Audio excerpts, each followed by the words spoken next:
Ya. Bismillahirrahmanirrahim. Assalamualaikum warahmatullahi wabarakatuh dan selamat pagi. Waalaikumsalam. Salam sejahtera bagi kita semua. Waalaikumsalam. Yang kami hormati para wakil dekan yang hadir, terkhusus kepada Pak Samsul Arifin atas kesediaannya untuk memberikan materi pada kesempatan hari ini untuk evaluasi kurikulum dan pengembang kurikulum Fakultas MIPA, tetapi kami buka juga untuk seluruh Unhas ya, karena Unhas sementara ini dalam proses penyelarasan kurikulum untuk program magister dan program doktor. Juga pada kita sama-sama hormati Pak Ketua LPMPP, ada Prof. Musrisal, ini juga menjadi komandan untuk pendampingan di penyelarasan kurikulum ya.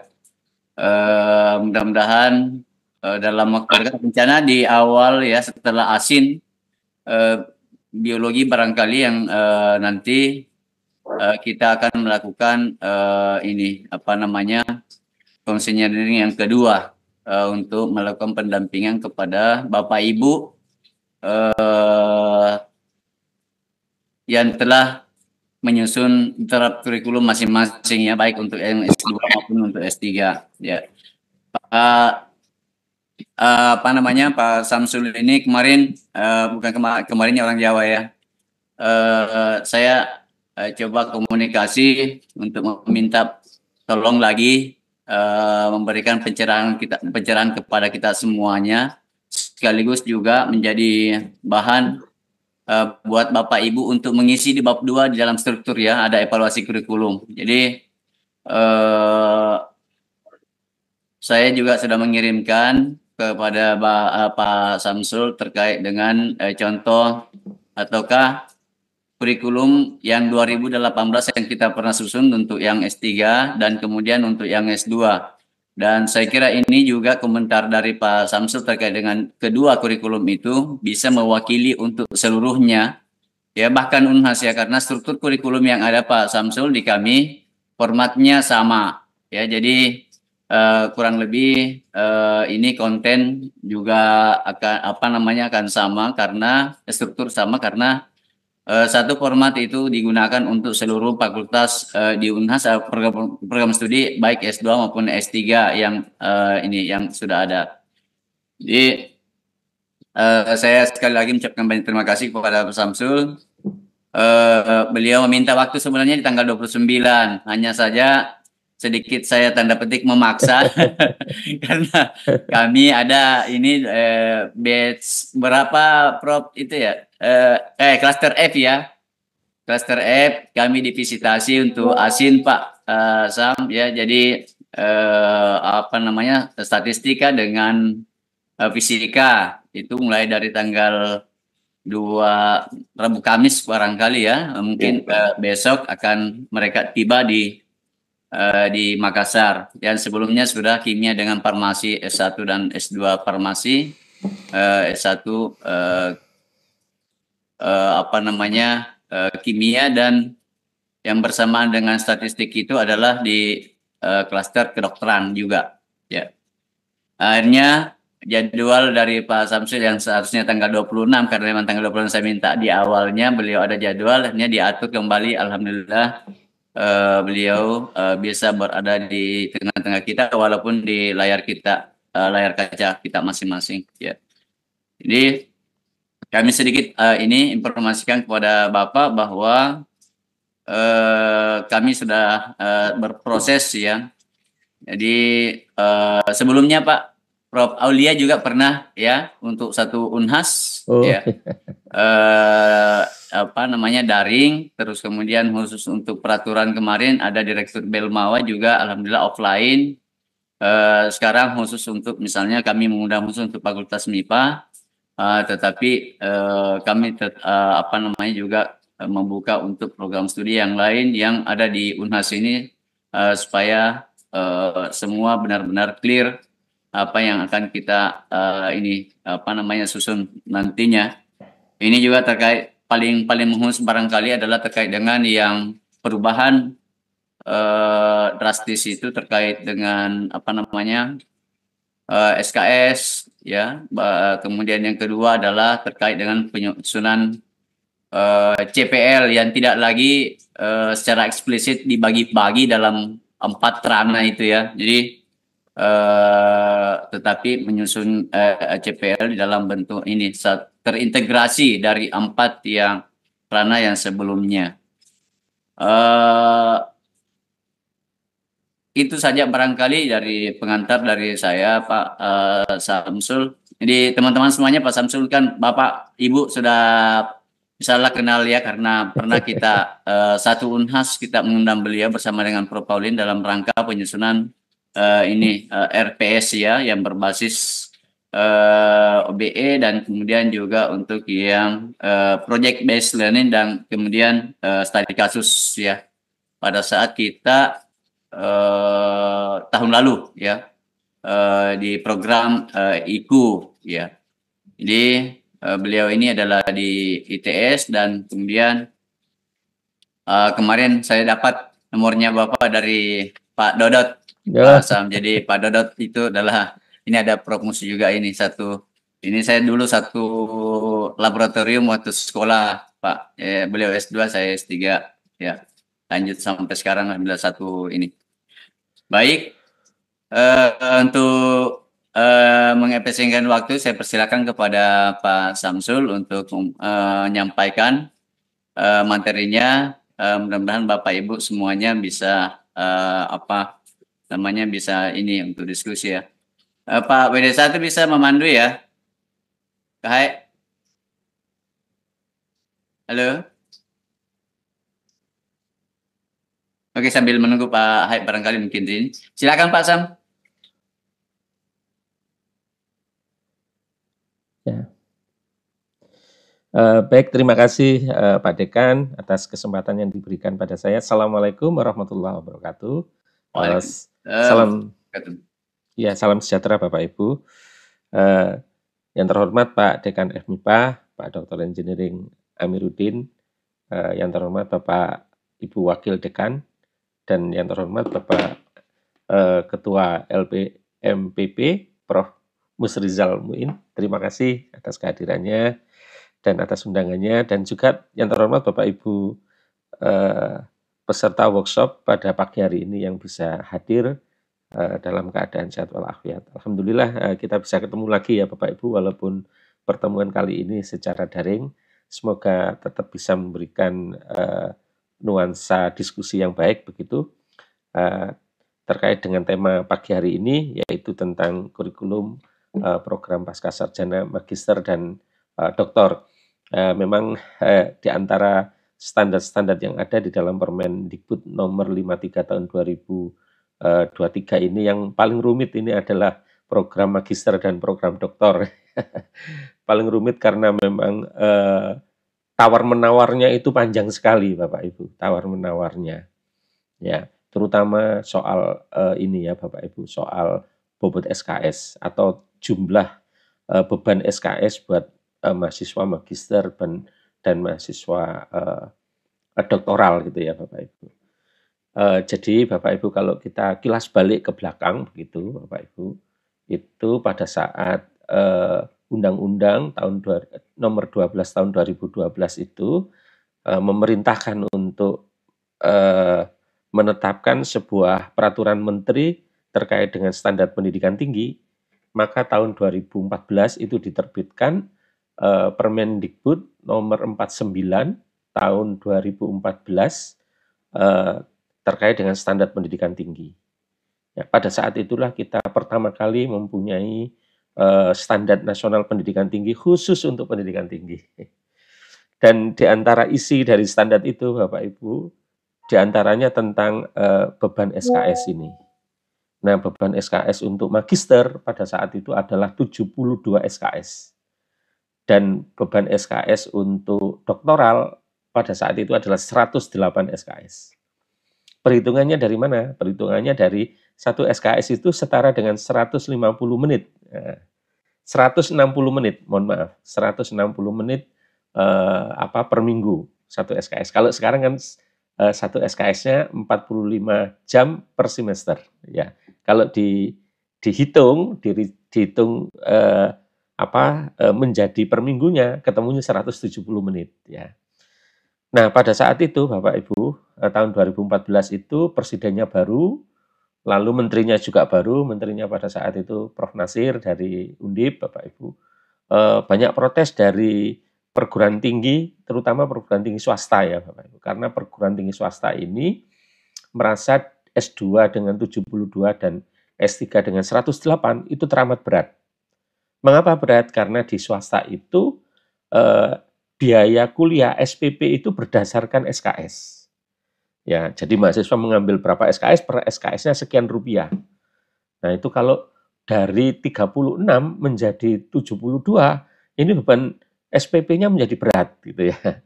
Lalu proteslah pada saat itu Bapak Ibu, protes ke kementerian supaya ditawar ini supaya SKS-nya bisa diturunkan. Maka dengan terpaksa pada saat itu tim saya juga ikut serta di dalamnya Bapak Ibu. Pada saat itu tim bersama dengan BSNP yang almarhum itu Bapak Ibu, ya yang sudah ditutup oleh Mas Menteri, itu akhirnya ikut masukan dari masyarakat, yaitu S2 diturunkan menjadi 36, S3 diturunkan menjadi 42. Nah, sejak saat itu kita tidak punya pertimbangan yang sifatnya rasional, ya. 36 ini dari mana ya? Pokoknya 36 untuk S2 karena permintaannya seperti itu ya. Nah, kalau dihitung bebannya ya jelas kurang ini Bapak Ibu. Penghargaan 36 ini jelas kurang. Ya, tapi ya sudahlah karena permintaan masyarakat seperti itu. Lalu jadilah Permenristek Dikti sebagai pengganti Permendikbud nomor 49 itu menjadi Permenristek Dikti nomor 44. Ya, 44, S2 36, S3 42. Lalu permennya juga berubah menjadi yang sekarang yang Permendikbud nomor 3 tahun 2020 juga begitu. Ya, Bapak Ibu juga begitu. Yaitu S2 36, S3 42. Nah, begitu Bapak Ibu prodi-prodi S2 itu sudah mulai mengikuti akreditasi internasional, mulai kelihatan kalau 36 untuk S2 itu kurang. Kalau diukur dengan standar ECTS-nya Eropa gitu. Ya, mulai jadi kurang ini. Recording in Ya, demikian progress. juga S3 Bapak Ibu jadi kurang. Terus dicari-carikan Bapak Ibu. Ya, jadi bagaimana 36 SKS untuk S2 itu supaya tetap dapat ikut akreditasi internasional, ASIIN atau yang lain, ya dicari-carikan supaya nanti tembus dengan standar ECTS gitu ya. Nah, itu Bapak Ibu hal yang paling menonjol di dalam perubahan kurikulum di S2 dan S3, yaitu yang menjadi isu utama itu adalah beban SKS ya. Beban SKS itu Bapak Ibu. Sampai hari ini masih tawar-menawar dengan adanya Permen 53 yang SKS-nya ditetapkan untuk S2 54 sampai 72 dari mana? Kok sebesar ini gitu ya Bapak Ibu. Tapi ada beberapa perguruan tinggi yang sudah punya pengalaman untuk mengikuti akreditasi internasional ya sudah bisa menerima. Ya memang kalau dihitung rasionalnya memang segitu gitu ya Bapak Ibu ya. Apalagi Bapak Ibu yang sudah sering benchmarking ke negara-negara Eropa begitu ya Bapak Ibu. Pasti sudah paham betul kalau jam belajar itu ya memang kurang kalau 36 untuk S2 dan 42 untuk S3 ya. Memang jam belajarnya jadi sangat kurang gitu ya. Sangat kurang. Nah, itu tapi bagi yang tidak bersentuhan atau belum bersentuhan dengan standar-standar internasional dalam rangka akreditasi internasional mungkin masih merasa ini terlalu berat ini beban ini ya Bapak Ibu ya. Nah, begitu pengantar saya Bapak Ibu. Sekarang saya ingin masuk ke slide yang sudah saya siapkan. Moga-moga ini nanti bisa bermanfaat untuk diskusi kita kali ini ya Bapak Ibu. Dan moga-moga juga ini sinyalnya lancar ya Bapak Ibu ya. Tidak kena gangguan tornado ini. Karena sekarang Indonesia sudah kemasukan tornado ini Bapak. Nah, itu Bapak Ibu. Lalu Slide yang saya siapkan ini, saya kasih judul pengembangan kurikulum pendidikan tinggi program studi pasca sarjana magister doktor sesuai dengan KKNI dan standar nasional pendidikan tinggi yang terbaru, yaitu Permen 53 tahun 2023, ya tentu saja dengan pendekatan UB, Outcome Based Education. Lalu Bapak Ibu nanti kita akan bahas beberapa tema, yaitu pergeseran paradigma, ini Bapak Ibu, lalu siklus pengembangan kurikulum dengan paradigma UB, lalu perumusan profil dan CPL, seperti tadi yang disampaikan oleh Pak Dekan, memang CPL kita ini sekarang Bapak Ibu sudah lebih sederhana, itu yang pertama. Yang kedua, CPL ini sekarang sudah diserahkan ke program studi masing-masing atau program studi yang sejenis. Lalu yang berikutnya adalah structure kurikulum. Ini nanti kalau di S2 barangkali ada S2 yang reguler by course gitu ya. Tapi ada S2 yang by riset begitu Bapak Ibu. Bagaimana ini kita men-settingnya. Lalu apakah kita masih menganut kurikulum dengan mata kuliah yang kecil-kecil gitu ya. S2, S3, mata kuliahnya 2 SKS, 3 SKS begitu. Atau kita rubah ini Bapak Ibu. Kita rubah menjadi kurikulum yang berbasis blok dan pelaksanaannya dengan modul-modul begitu, modul project begitu. Seperti di Eropa gitu ya Bapak Ibu ya. Ya di Eropa itu kan kalau kita lihat kurikulum mereka kan modelnya adalah model blok dengan modul-modul begitu Bapak Ibu. Kalau di Indonesia yang model kayak gini ini adalah di Fakultas Kedokteran yang sudah lama berjalan memang. Lalu Bapak Ibu kalau penyusunan RPS saya kira sudah ya Bapak Ibu beberapa saat yang lalu. Lalu undang-undang yang rujukan yang saya pakai adalah Undang-Undang 1212, Peraturan Presiden tentang KKNI, lalu Permendikbud Ristek 53 ini yang menjadi rujukan utama, ya Bapak Ibu, lalu buku panduan KPT, ya, serta Permendikbud nomor 210 tentang IKU. Saya tidak tahu S2, S3 apakah juga terkena IKU juga ya Bapak? Ya, beberapa perguruan tinggi memang memasukkan IKU itu untuk S2, S3 juga gitu ya. Lalu Bapak Ibu pergeseran paradigma. Sekarang paradigmanya seperti yang kita ketahui bersama adalah pelaksanaan pendidikan itu orientasi utamanya itu adalah outcome-nya. Yang kita kenal dengan outcome based education. Jadi apapun yang kita upayakan di dalam proses pendidikan itu tagihannya adalah outcome. Ya, CPL-nya atau standar kompetensi lulusannya. Yang itu yang kita ditagih dan kita pertanggungjawabkan. Mulai dari pembentukan mata kuliah, pemilihan metode pembelajaran, aktivitas belajar mahasiswa dan sebagainya, orientasinya pada outcome. Sehingga outcome ini menjadi Bapak Ibu, core bisnis kita ini. Oleh karena itu nanti di dalam merumuskan CPL, betul-betul CPL ini CPL yang bisa dioperasikan, CPL yang bisa dicapai, CPL yang bisa nanti dipertanggungjawabkan bahwasanya itu nanti relevan dengan kebutuhan masyarakat. Dan yang terakhir adalah CPL yang bisa dinilai, ya, dilakukan penilaian, ya, measurable, observable, dan seterusnya. Kemudian adalah pergeseran berikutnya, bahwasanya saat ini pembelajaran itu Bapak Ibu tidak hanya mahasiswa sibuk dengan materi pembelajarannya, tetapi juga harus dipastikan bahwasanya mahasiswa tahapan-tahapan pencapaian CPL itu harus jelas, ya.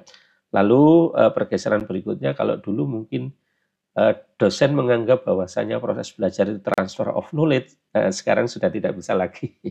Bahwasanya ternyata mahasiswa itu punya pengetahuan-pengetahuan dan pengalaman sebelumnya, sehingga apa yang dia pelajari bisa dimaknai berbeda sesuai dengan pengalaman belajar yang kita kenal dengan reconstructive of knowledge, ya. Jadi setiap mahasiswa itu punya hak untuk memahami apa yang dia pelajari baik dari dosen maupun dari sumber-sumber yang lain. Lalu kalau dulu teacher center learning, sekarang sudah tidak bisa lagi. Sekarang dikembangkan dengan case based learning, project based learning, ya, research based learning, ya, dan lain-lain, ya. Bahkan kalau di bidang yang lain mungkin ada istilah mata kuliah capstone design yang basisnya adalah project.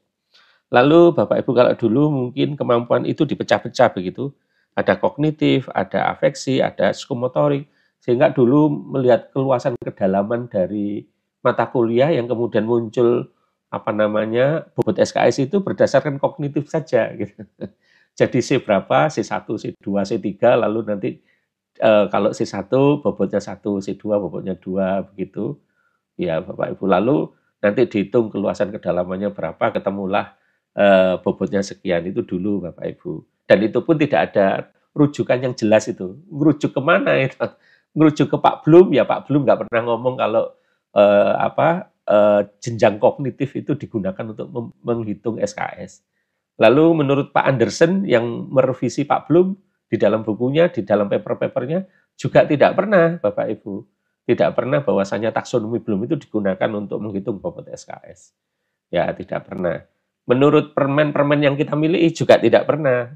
Ternyata setelah kita runut-runut, itu ternyata ada narasumber yang menyampaikan berdasarkan istihadnya, ya, pendapat pribadinya dia sebagai pakar, cara menghitung SKS itu berdasarkan kognitif itu tadi. Ya, nah sayangnya kok dipercaya banyak orang tanpa memeriksa rujukannya. Nah sekarang kita kembali ke permen, bahwasanya di permen itu JPL ini sudah menjadi satu kesatuan, Bapak Ibu.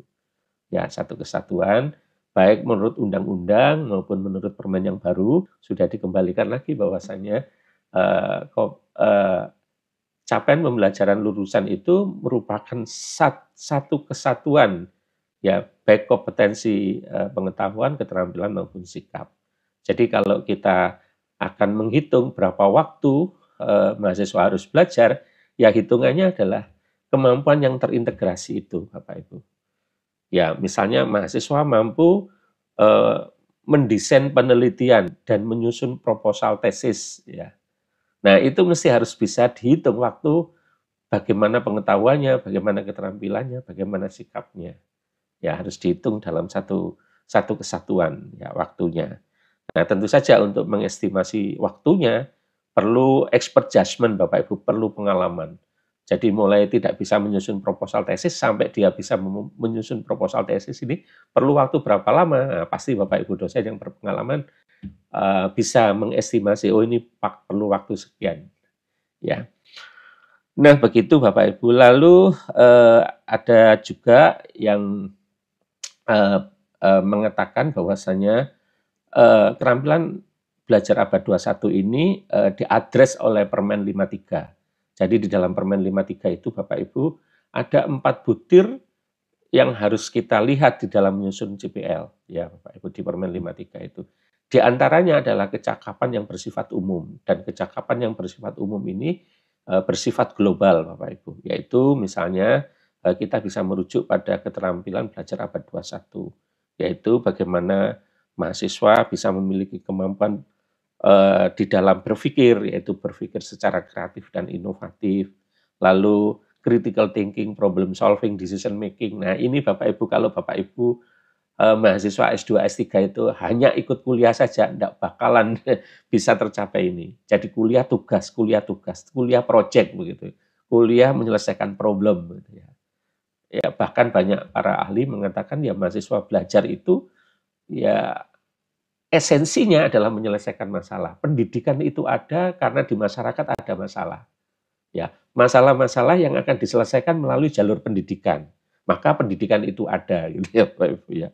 Nah, dalam rangka menyelesaikan masalah-masalah itulah mahasiswa yang atau pelajar yang ada di sekolah itu termasuk mahasiswa diajar berbagai macam ilmu dan diajarkan berbagai macam keterampilan supaya bisa menyelesaikan masalah yang ada di masyarakat gitu, Bapak Ibu. Itu awal berdirinya sebuah lembaga pendidikan tinggi, Bapak Ibu. Mengapa begitu ya Bapak Ibu? Ya karena memang orang dewasa itu belajar ada 2 sebab. Sebab yang pertama itu karena menghadapi masalah, sebab yang kedua karena dia punya kebutuhan gitu ya. Maka itu berdirilah lembaga-lembaga pendidikan formal itu dalam rangka menyelesaikan masalah-masalah yang ada di masyarakat. Oleh karena itu kementerian mendorong ini Bapak Ibu supaya pembelajaran itu berkontribusi menyelesaikan masalah.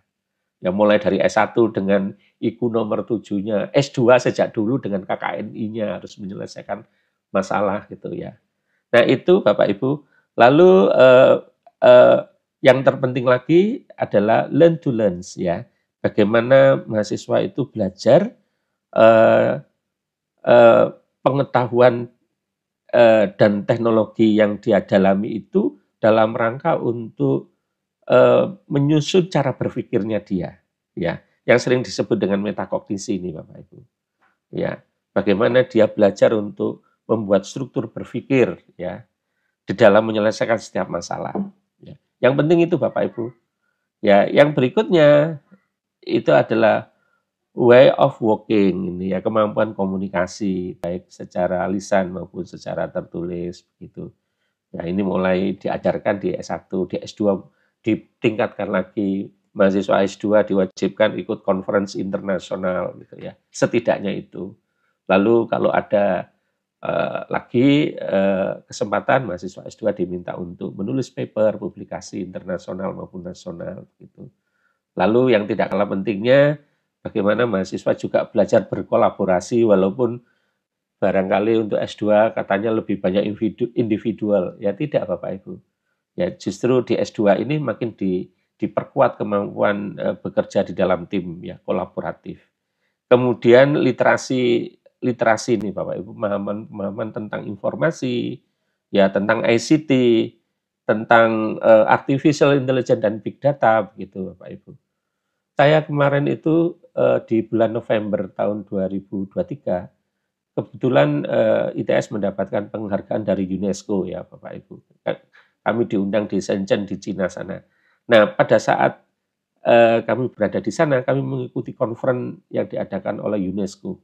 Hampir semua delegasi Bapak Ibu dari Eropa, dari Amerika, bahkan dari Afrika, semuanya bicara tentang artificial intelligence. Bapak Ibu. Semua bicara tentang ChatGPT ya.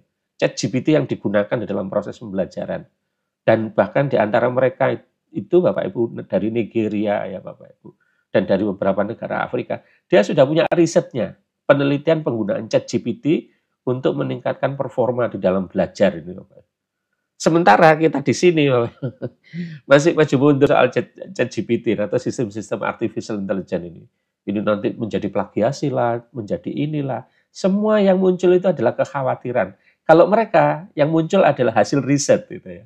Dari riset itu dia punya data-data empiris, punya data-data yang berdasarkan pengalamannya dia, betapa bermanfaatnya ChatGPT ini. Tetapi di sisi lain ada beberapa sisi negatifnya.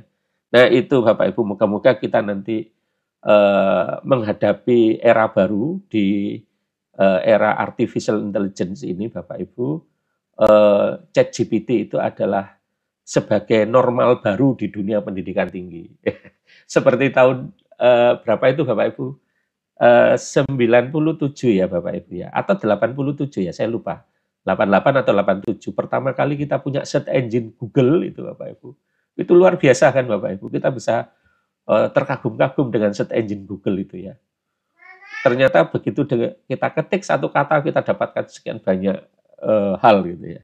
Nah ini rupanya ChatGPT ini atau artificial intelligence ini menjadi new normal, normal baru bagi dunia pendidikan tinggi. Jadi nanti kita coba pelajari sama-sama ya Bapak Ibu bagaimana implementasinya di dalam proses pendidikan baik di S2 maupun di S3. Lalu citizenship lokal, global wisdom ini juga mungkin perlu ditanamkan pada peserta mahasiswa kita, life career, lalu personal and social responsibility dan lain-lain ya Bapak Ibu. Nah ini Bapak Ibu oleh Permen 53 itu diharapkan bisa di-embed ke dalam CPL. Mana yang Bapak Ibu ambil dari kemampuan-kemampuan yang terkait dengan bagian-bagian keterampilan abad 21 ini. Lalu Bapak Ibu seperti yang kita ketahui bahwasanya pendidikan ini adalah sebuah usaha sadar dan terencana. Saya kemarin diundang oleh perguruan tinggi negeri besar Bapak Ibu. Saya kaget juga ini, banyak dosen senior yang mengatakan begini, mengapa kita mesti menyusun RPS ya? Kan yang paling penting proses pembelajarannya, bukan RPS-nya gitu yang paling penting. Terus saya menyampaikan bahwasanya selama mahasiswa itu belajar di pendidikan tinggi atau di lembaga pendidikan pasti perlu perencanaan, tidak mungkin tidak. Ya kalau di dalam proses pembelajaran ya kurikulum, lalu dalam penjabarannya ya RPS, pasti perlu itu. Ya, ternyata beliaunya walaupun sudah dosen yang sangat senior, belum sempat membaca Bapak Ibu, belum sempat membaca bahwasanya ada ketentuan seperti ini. Maka pagi ini tadi saya teringat peristiwa yang kemarin itu, ya Bapak Ibu, saya menampilkan slide ini bahwasanya pendidikan itu adalah sebuah usaha sadar yang didahului dengan perencanaan, begitu. Ya, perencanaan. Nah, itu saja sih Bapak Ibu. Lalu pilar dari pendidikan itu ya jelas pengetahuan, learning to know. Lalu pembiasaan ini learning to do, begitu ya Bapak Ibu. Lalu berikutnya adalah learning to be, ini keteladanan Bapak Ibu. Lalu yang berikutnya adalah learning to live together, yaitu motivasi. Nah, ini adalah 4 pilar UNESCO yang Bapak Ibu semuanya sudah tahu barangkali ya. Lalu berikutnya soal UB ini Bapak Ibu. Soal UB ini seperti yang kita ketahui bersama bahwasanya UB ini fokusnya adalah kemampuan, ya. Jadi fokusnya adalah kemampuan apa yang harus dikuasai oleh mahasiswa, yaitu Bapak Ibu. Jadi setiap tahap belajar fokus pada mengapa mahasiswa harus membuat atau meringkas sebuah jurnal, ya, lalu mempresentasikannya. Apa maksudnya ini? Kemampuan apa yang ingin Bapak Ibu kuasai untuk mahasiswa Bapak Ibu, ya. Lalu di dalam UB itu ada siklus UB Bapak Ibu yang kita semua sudah tahu ini barangkali. Tapi saya ingin mengulang saja Bapak Ibu bahwasanya kurikulum, ya, outcome based kurikulum ini nanti hasilnya adalah kurikulum Bapak Ibu. Nah, itu dimulai dari profil lulusan. Nah, profil lulusan ya tentu saja nanti Bapak Ibu melihat visi, misi, lalu tujuan pendidikan, lalu strategi pencapaian. Jelas itu default-nya ya Bapak Ibu. Lalu Bapak Ibu merumuskan profil lulusan. Ya, kalau S2 ya barangkali profil lulusannya sesuai dengan KKNI, di antaranya adalah dia harus mampu menyelesaikan masalah-masalah dan pengembangan ilmu pengetahuan dan teknologi. Itu jelas Bapak Ibu. Ya, pasti itu. Paling tidak menjadi peneliti madya paling tidak ya Bapak Ibu. Itu profil lulusan di antaranya itu. Nanti barangkali ada profil lulusan yang lain. Lalu dari profil lulusan itu mahasiswa perlu kemampuan apa? Nah, itu dituliskan di dalam JPL atau standar kompetensi lulusan. Lalu kalau kemampuan itu diperlukan, maka mahasiswa selanjutnya itu belajar apa? Nah, belajar apa itu nanti di bahan kajian atau body of knowledge-nya ini, atau sering disebut dengan body of knowledge. Lalu body of knowledge ini atau bahan kajian ini dikemas di dalam bentuk mata kuliah, Bapak Ibu. Ya, jadi mata kuliah bisa, modul juga bisa, ya dalam sistem blok begitu, Bapak Ibu. Silakan saja. Ada mata kuliah, ada modul atau yang lainnya nanti dibicarakan bersama, gitu ya Bapak Ibu. Tetapi kita ini kebiasaannya ya mata kuliah, gitu. Di Indonesia ini kebiasaannya mata kuliah sebagian besar ya Bapak Ibu tidak biasa menggunakan modul. Walaupun Bapak Ibu dosen waktu kuliah dulu menggunakan modul, gitu ya. Menggunakan modul waktu di luar negeri dulu gitu ya. Tapi di sini mungkin lebih banyak mata kuliah, terus mata kuliahnya kecil-kecil. 3 SKS, 2 SKS begitu ya. Sehingga banyak sekali mata kuliahnya. Lalu mata kuliah ini supaya bisa berjalan dengan baik, Bapak Ibu membuat RPS ya.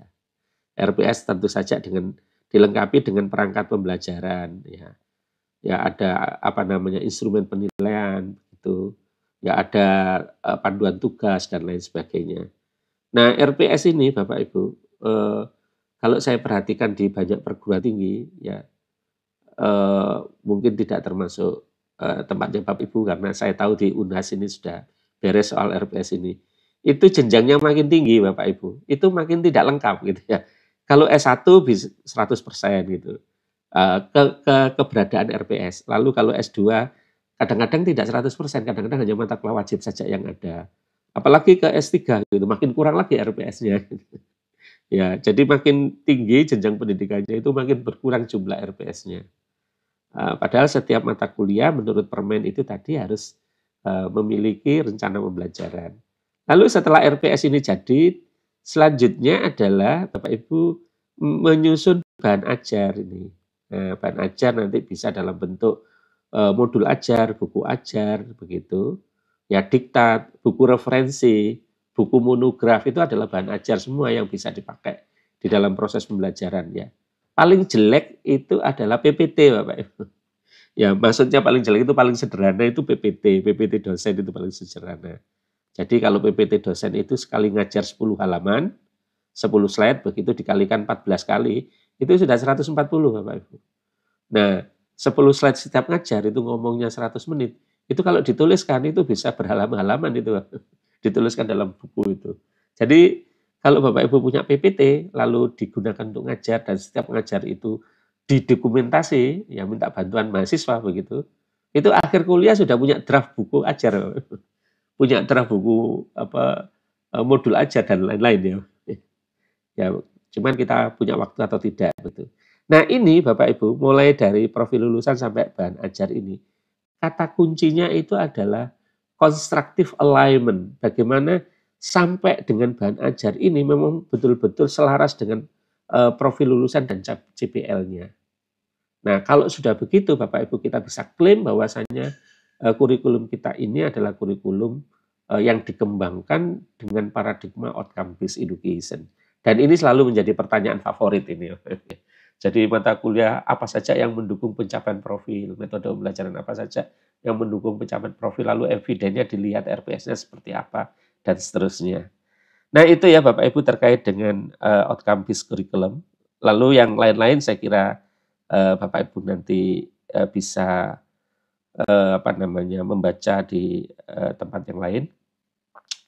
Nah ini Bapak Ibu kalau didetilkan, jadi Bapak Ibu menetapkan visi, misi dan filosofis pendidikan, ya dasar filosofi di dalam pengembangan pendidikan program pascasarjana. Lalu Bapak Ibu merumuskan tujuan pendidikan prodi atau sering disebut dengan program educational objective ini. Lalu dari rangkaian ini yang terakhir adalah PLO, program learning outcome atau kita sering sebut sebagai CPL. Ya, ini what the student should be able to do. Itu untuk menjawab yaitu bagaimana Bapak Ibu merumuskan CPL-nya atau PLO-nya. Nah, kalau sudah sampai di sini, diklik Bapak Ibu, disepakati, diklik, nah, baru Bapak Ibu mengembangkan kurikulum ini, membuat perencanaan dalam pengembangan kurikulum. Kalau kurikulum sudah oke seperti tadi, tahapannya Bapak Ibu mengembangkan RPS ya. Design and develop ini DD ini design and develop instructional ya, pengembangan kurikulum pengembangan RPS. Ya, di mana Bapak Ibu bisa jadi nanti PLO-nya akan di breakdown menjadi course learning outcome, lalu bisa jadi nanti di breakdown lagi menjadi listen learning outcome sub JPMK gitu ya. Lalu jadilah RPS. Nah, setelah Bapak Ibu akan melaksanakan proses pembelajaran supaya mahasiswa mendapatkan pengalaman belajar. Nah, tahapan berikutnya Bapak Ibu melakukan asesmen dan evaluasi. Nah, evaluasi kita ada dua ya Pak, Bapak Ibu, ada formatif, ada sumatif. Nah, formatif ini tujuannya adalah untuk perbaikan, memotivasi mahasiswa belajar begitu. Jadi mahasiswa yang nilainya masih field, gagal gitu ya dari sasarannya atau dari targetnya, dari thresholdnya, ya suruh belajar lagi, dilakukan remedial begitu Bapak Ibu, ya supaya dia mencapai standar minimumnya. Karena CPL ini ya Bapak Ibu, CPL ini yang Bapak Ibu rumuskan, itu adalah standar minimum, kemampuan yang standarnya minimum Bapak Ibu. Ya, jadi jangan sampai ada mahasiswa yang tidak mencapai CPL-nya karena ini standar minimumnya ini. Ya, saya kira kalau S2, S3 aman karena biasanya kalau S2, S3 itu proses pembelajarannya itu banyak diberikan tugas, lalu banyak presentasi, ya, lalu banyak menyelesaikan case-case begitu. Ujian tulisnya tidak terlalu banyak begitu, ya Bapak Ibu. Biasanya cenderung nilainya bagus ya. Tapi kalau di S1 ini yang mengkhawatirkan karena terlalu banyak ujian tulis ini Bapak Ibu, sehingga nilainya banyak ngedropnya.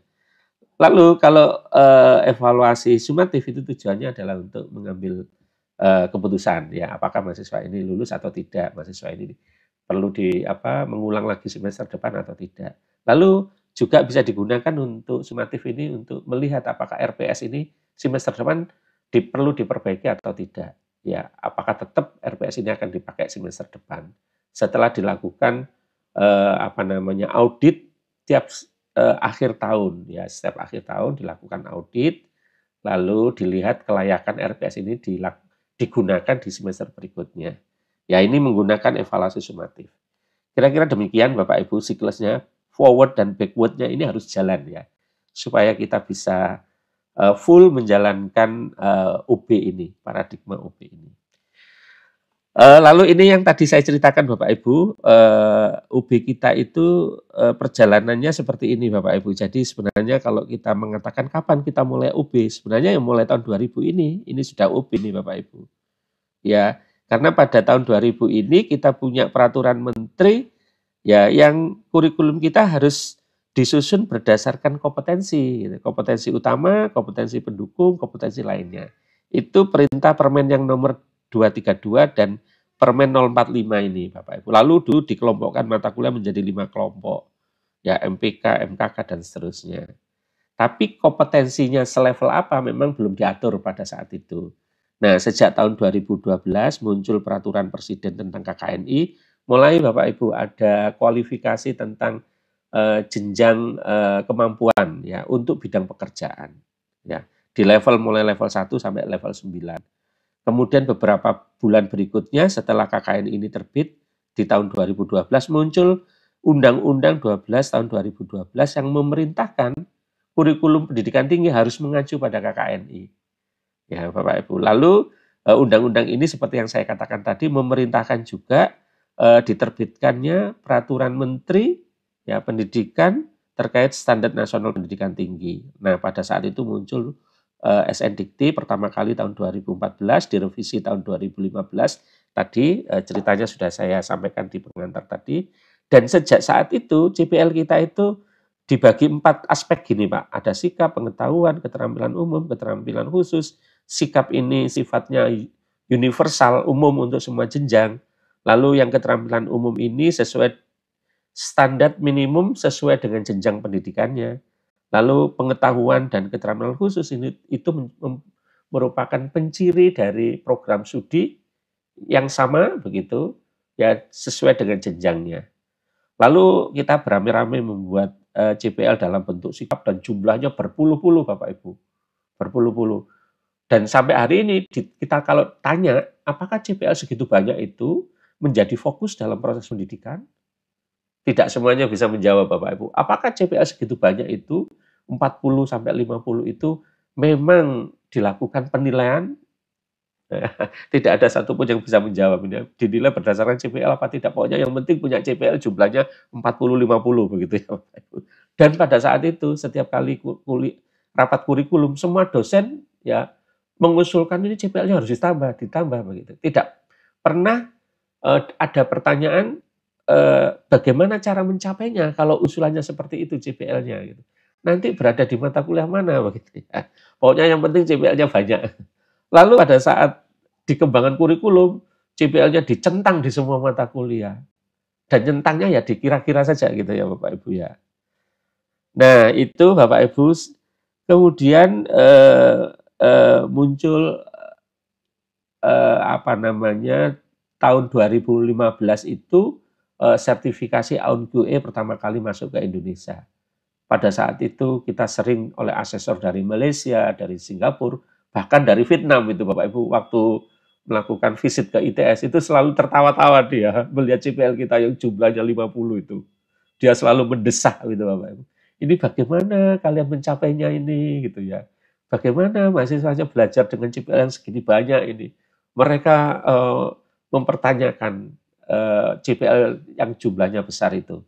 Walaupun mereka tidak melarang ya Bapak Ibu, tetapi mempertanyakan bagaimana cara mencapainya ini gitu ya. Nah pada saat itu kita terperanjat, oh iya memang selama ini CPL ini ada tetapi sesungguhnya tidak beroperasi dengan baik. Itu tahun 2015 ya Bapak Ibu ya. Tahun QE pertama kali masuk ya. Ya dan pada saat itu Bapak Ibu kita pertama kali terperanjat, bukan pertama kali mendengar ya ini Bapak Ibu, pertama kali terperanjat dengan istilah outcome-based education. Ya, yang sebelumnya kita kenal kan kurikulum berbasis kompetensi KBK sejak tahun 2000 ini ya Bapak Ibu.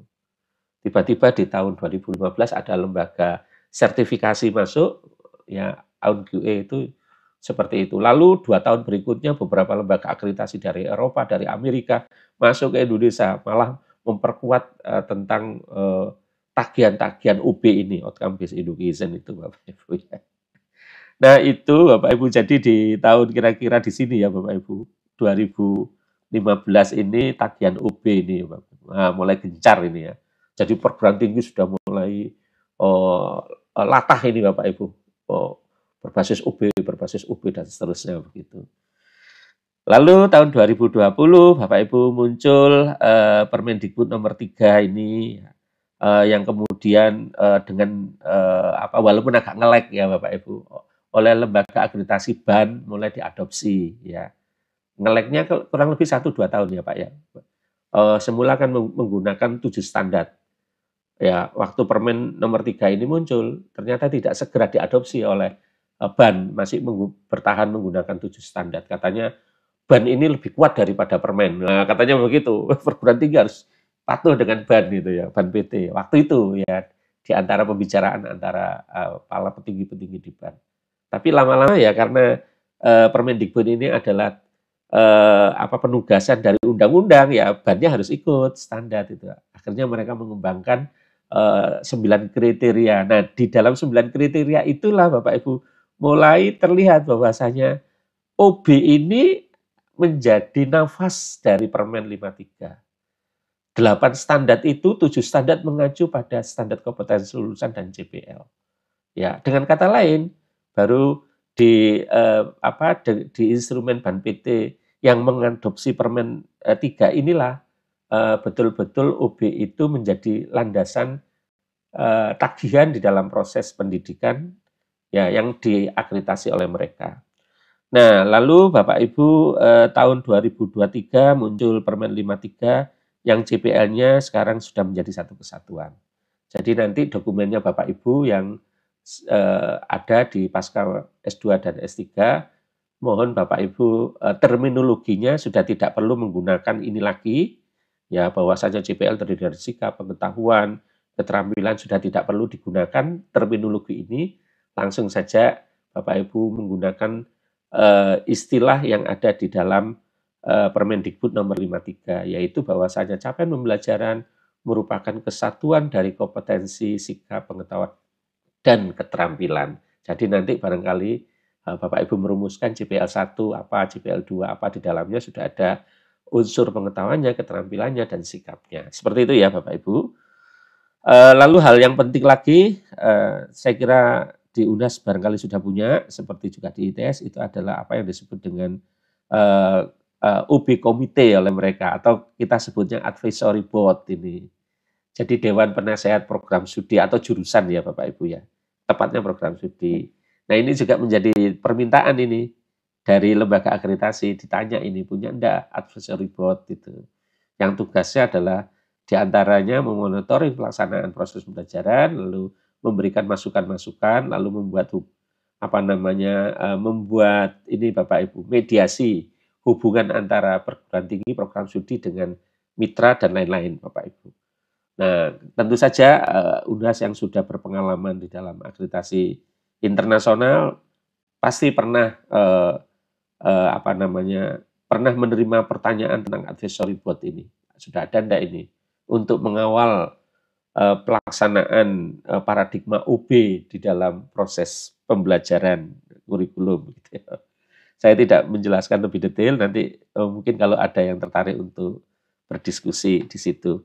Lalu berikutnya lagi Bapak Ibu yang ingin saya sampaikan adalah soal ini Bapak Ibu, soal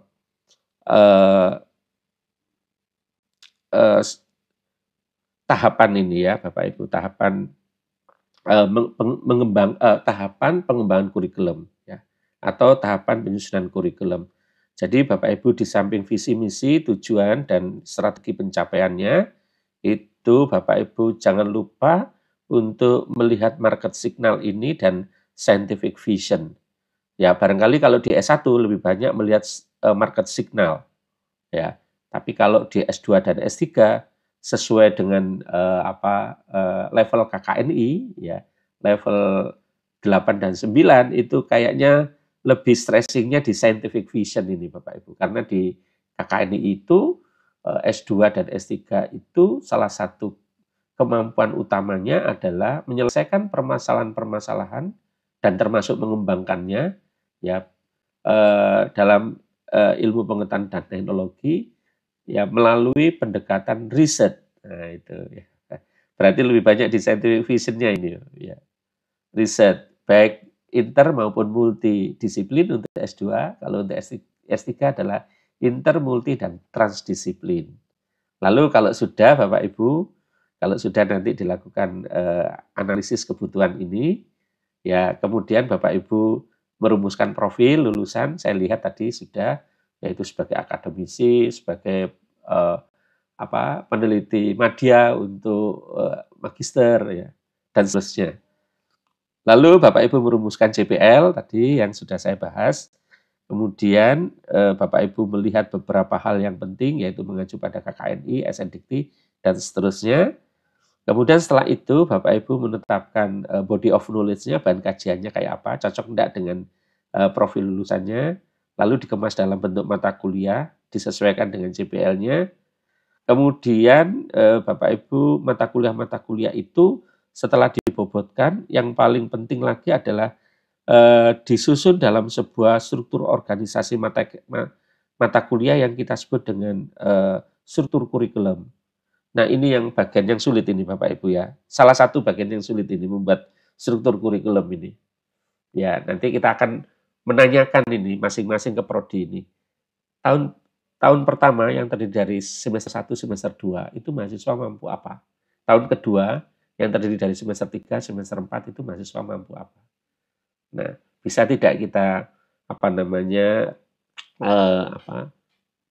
melihat kemampuan setiap jenjang di program magister maupun di program doktor? Karena pada dasarnya pendidikan itu kemampuannya pasti berjenjang ya Bapak Ibu ya.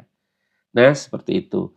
Lalu struktur kurikulum kalau menurut buku panduan KPT yang ada ini, Bapak Ibu, ya kurang lebih seperti ini. Ada cover dan lain-lain, lalu ada pendahuluan, ada landasan kurikulum, landasan filosofis, sosiologis, psikologis, historis, dan yuridis ini.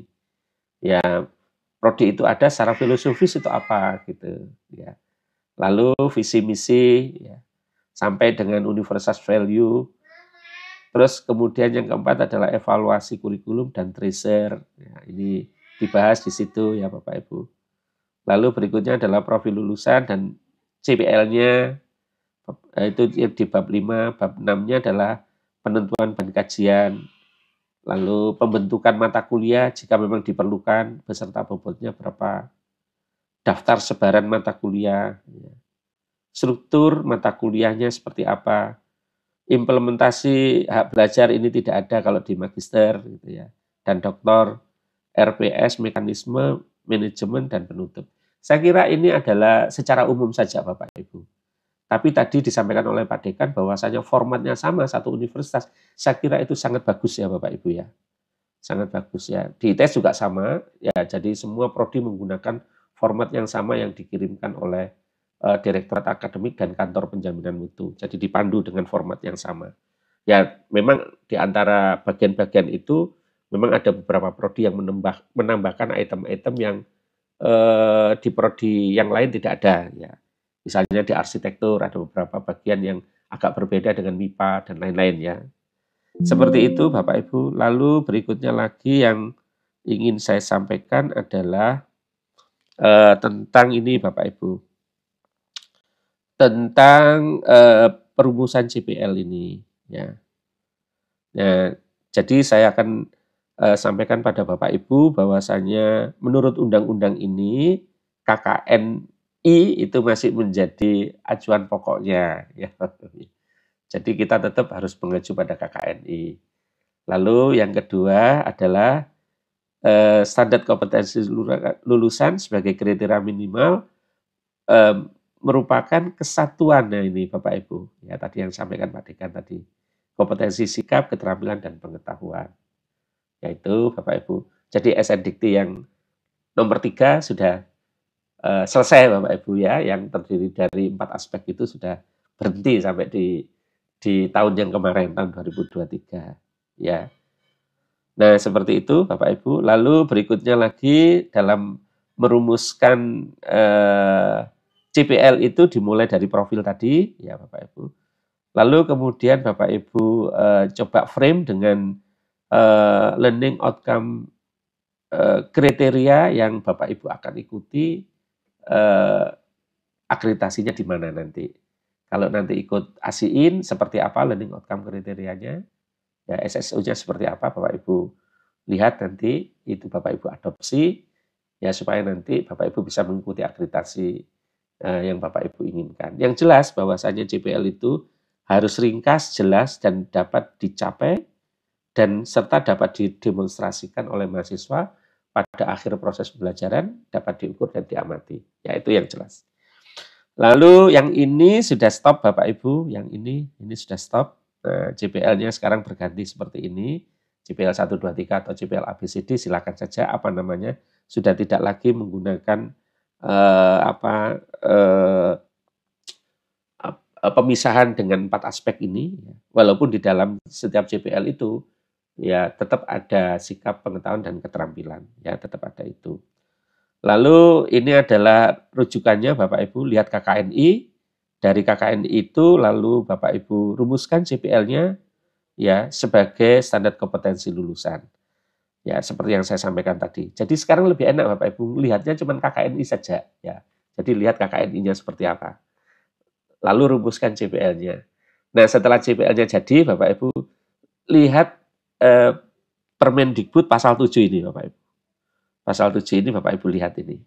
Ya, hanya 4 butir Bapak Ibu. Jadi CPL yang sudah dirumuskan berdasarkan KKNI sesuai levelnya tadi, Bapak Ibu kaji apakah di dalamnya mengandung kemampuan pengetahuan dan teknologi yang dipelajari oleh mahasiswa sesuai dengan bidang dan levelnya. Saya kira kalau KKNI-nya sudah dirujuk, pasti yang ini pasti sudah akan terpenuhi. Lalu yang kedua, pengetahuan dan keterampilan yang dibutuhkan untuk dunia kerja ini. Nah, ini yang barangkali Bapak Ibu perlu memperhatikan lebih detail. Kalau di S1, ya Bapak Ibu, kalau di S1, dunia kerja ini bisa diterjemahkan kemampuan-kemampuan sesuai dengan SKKNI, Standar Kompetensi Kerja Nasional Indonesia. Lalu ke S2 ini, apakah Bapak Ibu merasa bahwasanya mahasiswa S2 itu perlu memiliki sertifikasi kompetensi atau tidak? Gitu ya. Ya, ada yang beralasan, Pak, mahasiswa S2 saya ini semuanya sudah kerja, Pak. Gitu ya. Sudah kerja, jadi tidak perlu sertifikasi kompetensi karena dia sudah kerja, Pak. Gitu. Itu kalau dia swasta-swasta, Bapak Ibu. Tapi kalau di negeri, kadang-kadang kombinasi, Bapak Ibu. Kombinasi antara mahasiswa yang kerja dan mahasiswa yang belum kerja, fresh graduate. Gitu ya. Nah, mahasiswa yang belum kerja ini, ya kadang-kadang perlu sertifikasi kompetensi tertentu gitu. Nah, kalau Bapak Ibu perlukan sesuai dengan Permen nomor 5 pasal 7 ini, Bapak Ibu bisa memilih salah satu SKKNI ya yang ada, mana yang cocok untuk prodi Bapak Ibu dan cocok untuk lulusan S2 ya, mana yang cocok. Atau bahkan untuk S3. Ya dosennya aja masih disuruh memiliki sertifikasi kompetensi kan Bapak Ibu. Ya bahkan ada yang guru besar itu oleh perguruan tingginya masih diikutkan pendidikan profesi supaya punya sertifikasi profesi. Dan bahkan ada yang diikutkan pelatihan sertifikasi kompetensi dan ikut Bapak Ibu karena memang beliaunya butuh untuk memiliki sertifikasi kompetensi itu dalam rangka ditugasi mengerjakan pekerjaan tertentu begitu Bapak Ibu. Sebagai contoh ya Bapak Ibu, sebagai contoh. Di prodi itu ada mata kuliah menyelam Bapak Ibu. Mengelas di dalam air, ya. Pengelasan di dalam air. Nah, untuk mata kuliah itu dosennya harus memiliki sertifikasi kompetensi. Kalau enggak, dia tidak bisa mengampuh mata kuliah itu. Karena memang mata kuliah itu ada praktek penyelaman dan ada praktek mengelas di bawah air. Ya, berarti dosennya harus punya satu sertifikasi diving, menyelam. Yang kedua, dia harus punya sertifikasi mengelas di dalam air. Jadi harus punya dua ini. Kalau tidak bisa, tidak punya dua sertifikat ini, tidak bisa ngajar dia di mata kuliah itu. Ini sebagai contoh ya, Bapak Ibu. Sebagai contoh. Karena tidak di-cover oleh pendidikan formal terkait dengan kewenangan untuk mengelas di bawah air itu. Maka ditempuh dengan cara dosen belajar, ya, berlatih dan mendapatkan sertifikasi kompetensi. Nah itu ya Bapak Ibu, lalu nanti dilihat saja memang perlu atau tidak, gitu ya. Lalu kecakapan umum ini Bapak Ibu, ini yang tadi keterampilan abad 21 tadi. Kemampuan intelektual berpikir secara mandiri dan kritis. Ini duanya, ini kemampuan secara generik ini Bapak Ibu. Tetapi Bapak Ibu, kemampuan generik ini mohon maaf ya Bapak Ibu, jangan disepelekan. Bahkan kadang-kadang ada perguruan tinggi yang alumninya unggul itu justru karena menonjol di kemampuan generik ini. Ya. Justru menonjol di sini. Ya. Jadi fleksibilitas dalam berpikir, ya. Lalu kelincahan dalam berpikir, ya. Kemampuan dia merespon setiap permasalahan yang ada di masyarakat, justru kemampuan-kemampuan generik ini yang banyak menentukan karir dan nasibnya seseorang. Bagaimana lulusan kita yang secara ini ya Bapak Ibu, secara kontennya begitu hebat, begitu Bapak Ibu, ya, dan bagaimana mahasiswa kita yang secara konten ini tidak terlalu hebat, tetapi kemampuan generiknya bagus, komunikasinya bagus, respon terhadap lingkungannya juga bagus, maka dia mendapatkan tanggung jawab yang lebih besar daripada yang kemampuan kontennya bagus gitu ya. Nah itu Bapak. Lalu masing-masing punya dasar Bapak Ibu. Yang KKNI tadi dasarnya adalah Perpres, Peraturan Presiden, lalu yang SKKNI ini dasarnya adalah Permenaker nomor 2 tahun 2016 ini ya. Nah, itu ada macam-macam SKKNI yang Bapak Ibu bisa pilih. Tetapi saya tidak dalam posisi untuk mengharuskan harus ada SKKNI, tidak Bapak Ibu, jika diperlukan aja. Ya, jika diperlukan. Nah itu, lalu ini kualifikasi umum ini Bapak Ibu yang ada di dalam KKNI, bagaimana Bapak Ibu rumuskan nanti menjadi satu rumusan begitu saja yang masuk di dalam JPL. Ya kalau di ITS ini kualifikasi umum ini dirumuskan jadi satu JPL gitu saja Bapak Ibu. Jadi ini diringkas menjadi satu JPL. Ya. Kemudian Bapak Ibu dapat memperhatikan dari Undang-Undang 12 ini magister itu sebenarnya apa ya, seperti yang kita ketahui semuanya, Bapak Ibu sudah paham mungkin ya, bahwasanya magister merupakan pendidikan akademik yang diperuntukkan bagi lulusan program sarjana atau sederajat hingga mampu mengamalkan dan mengembangkan ilmu pengetahuan dan teknologi melalui penalaran ini Bapak Ibu. Penalaran dan penelitian ini. Ya, penalaran dan penelitian. Program magister mengembangkan mahasiswa menjadi intelektual ilmuwan yang berbudaya, mampu memasuki dan atau menciptakan lapangan kerja, serta mengembangkan diri menjadi profesional ini. Lalu diterjemahkan di dalam KKNI, yaitu mampu mengembangkan pengetahuan teknologi dan atau seni dalam bidang keilmuannya, atau praktek profesional melalui riset ini Bapak Ibu. Jadi kalau S2 ya melalui riset. Tapi bagaimana ya Pak ya, kan S2 itu tugas akhirnya tidak harus tesis, ya kan bisa project, bisa prototype gitu. Atau yang lainnya. Iya, bisa. Memang 53 mengatakan begitu. Lah pertanyaannya adalah, kalau mahasiswa membuat prototype, apakah tidak melalui riset? Pasti kan, Bapak Ibu ada risetnya kan? Walaupun barangkali risetnya agak berbeda dengan tesis kan? Ya. Kalau mahasiswa menyelesaikan proyek atau mengerjakan proyek, apakah tidak melalui riset? Iya pastilah melalui riset gitu ya. Ya, walaupun risetnya akan beda dengan tesis gitu. Sehingga menghasilkan karya inovatif dan teruji. Maksud saya gini Bapak Ibu, kata-kata riset ini tidak selalu miliknya tesis gitu, atau miliknya disertasi gitu, tidak selalu milik itu. Dalam segala aspek kehidupan pasti perlu riset Bapak Ibu. Ya, walaupun nanti risetnya sekompleks apa ya, sesederhana apapun pasti perlu riset. Ya, saya saja Bapak Ibu kalau mau ditugaskan atau diundang Bapak Ibu ini, ya diundang di Fakultas MIPA ini, sudah beberapa hari yang lalu saya masuk ke webnya Bapak Ibu ini. Saya lihat dosennya, oh ternyata di situ ada kimia organik ya. Lalu ada kimia anorganik kalau masuk ke kimianya dan lain-lain itu Bapak Ibu ya. Saya mesti melihat-lihat dulu, mengamati. Nah, ini bagian dari pekerjaan kita, yaitu melakukan riset. Jadi mungkin paradigma ini yang perlu kita geser sedikit begitu. Kalau dulu riset itu kan selalu skripsi kalau di S1, lalu tesis di S2, disertasi di S3.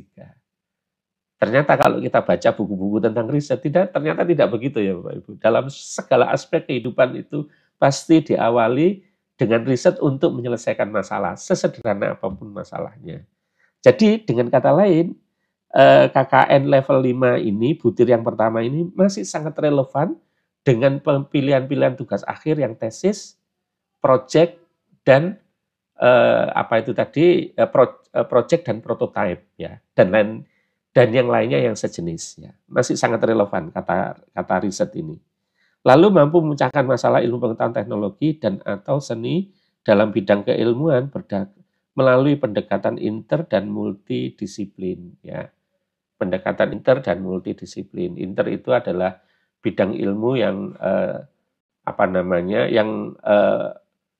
kalau mudahnya itu bidang ilmu yang ada di konsentrasi masing-masing program studi. Kalau multidisiplin barangkali adalah bidang ilmu yang di luar program studinya yang menjadi bagian di dalam sebuah riset multidisiplin ya. Misalnya gini, teman-teman dari MIPA ini meneliti tentang sensor ini Bapak Ibu, sensor. Ya. Tetapi Bapak Ibu di samping meneliti tentang sensor dari aspek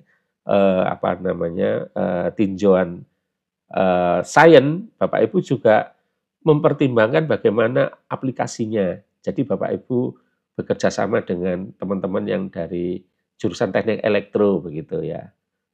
Dua mahasiswa digabungkan dalam riset bersama. Nah ini yang pengertian multidisiplin. Lalu mengelola riset dan pengembangan yang bermanfaat bagi masyarakat dan keilmuan, serta mampu mendapatkan pengakuan nasional dan internasional. Nah, mungkin ini yang diterjemahkan dalam bentuk publikasi ya Bapak Ibu secara nasional maupun internasional. Ya, bagaimana dengan kalau membuat prototipe ya ikutkan pameran nasional internasional kan Bapak Ibu, bisa seperti itu, atau hasil prototipenya itu ditulis nanti di dalam sebuah paper yang dipublikasikan secara nasional maupun internasional. Nah, itu Bapak Ibu. Lalu kalau saya jabarkan dari deskriptor KKNI level 8 tadi, ini adalah penjabarannya Bapak Ibu. Nanti pencapaian akhirnya itu adalah melalui pilihan ini tesis, prototype, project, dan bentuk yang lainnya seperti yang saya sampaikan tadi. Ya, jadi ini saya deskripsikan dalam bentuk item-item berdasarkan pasal 17, 18, 20 ya Bapak Ibu. Bahwasanya program magister itu tadi belajarnya menuju pada kemampuan penalaran dan penelitian dalam rangka untuk meningkatkan kemampuan intelektual dan ilmu pengetahuan, intelektual dan ilmu yang berbudaya, mampu memasuki dan atau menciptakan lapangan kerja dan seterusnya seperti yang saya sampaikan tadi. Lalu untuk doktoral ini Bapak Ibu, untuk doktoral merupakan pendidikan akademik yang diperuntukkan bagi lulusan program magister atau sederajat sehingga mampu menciptakan ini Bapak Ibu, novelty-nya di sini. Dan atau memberikan kontribusi kepada pengembang serta pengalaman ilmu pengetahuan dan teknologi melalui penalaran dan lagi-lagi melalui penalaran dan penelitian ilmiah Bapak Ibu. Ya, penalaran dan penelitian ilmiah. Lalu saya lompat saja ke KKNI level 9-nya ini Bapak Ibu. Ya, mampu mengembangkan pengetahuan teknologi dan atau seni baru dalam bidang keilmuan ataupun praktek profesional melalui riset sama sampai di sini sama dengan S2. Ya. Yang berbeda ini menghasilkan karya kreatif original dan teruji. Ini Bapak Ibu kata originalnya ini. Kreatif dan teruji berbeda di sini ya Bapak Ibu. Maka dari itu setiap ujian S3 itu selalu yang ditanya pertama kali itu kalau belum ada pertanyaan yang lain selalu begini, tolong saudara tunjukkan apa novelty dari hasil penelitian saudara ini, ya, originalitasnya ini yang selalu ditanya ini. Dari situ nanti baru pertanyaan beranak pinak ya. Yang dipegang itu dulu. Ya karena acuannya memang ke level KKNI-nya ini. Gitu ya. Lalu mampu memecahkan permasalahan ilmu pengetahuan dan teknologi dan atau seni di dalam bidang keilmuannya melalui pendekatan ini Bapak Ibu tambahannya, transdisiplin ini. Nah, transdisiplin itu singkat cerita Bapak Ibu, itu bagaimana hasil-hasil dari riset mahasiswa itu S3 itu bisa berkontribusi pada masyarakat ya. Bisa memberikan solusi terhadap masyarakat. Karena puncaknya belajar ya memang itu Bapak Ibu. Ya bermanfaat untuk masyarakat itu puncaknya belajar memang. Ya. Nah, di antara puncaknya belajar bermanfaat buat masyarakat itu, yang paling kecil itu adalah publikasi itu. Publikasi lalu disitasi banyak orang itu yang saya kira level yang paling bawah lah Bapak Ibu.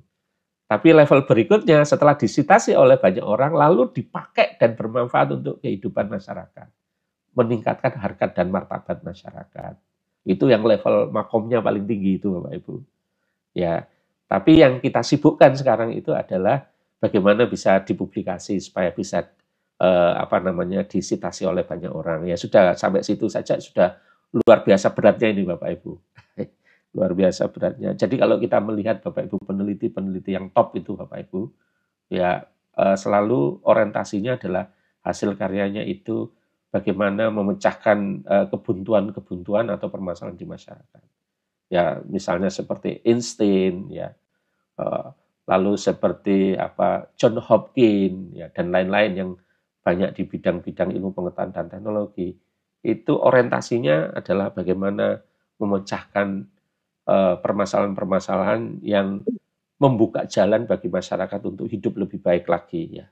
Seperti itu ya Bapak Ibu. Nah, itu maksudnya transdisiplin ini Bapak Ibu. Ya. Jadi nanti setelah mahasiswa memang terbukti dia publikasi internasional dan sudah punya Scopus dan diindeks sekian, nah berikutnya adalah didorong supaya yang sudah diindeks sekian banyak itu bermanfaat untuk banyak orang begitu ya. Diteruskan seperti itu, jangan hanya berhenti disitasi saja. Ya.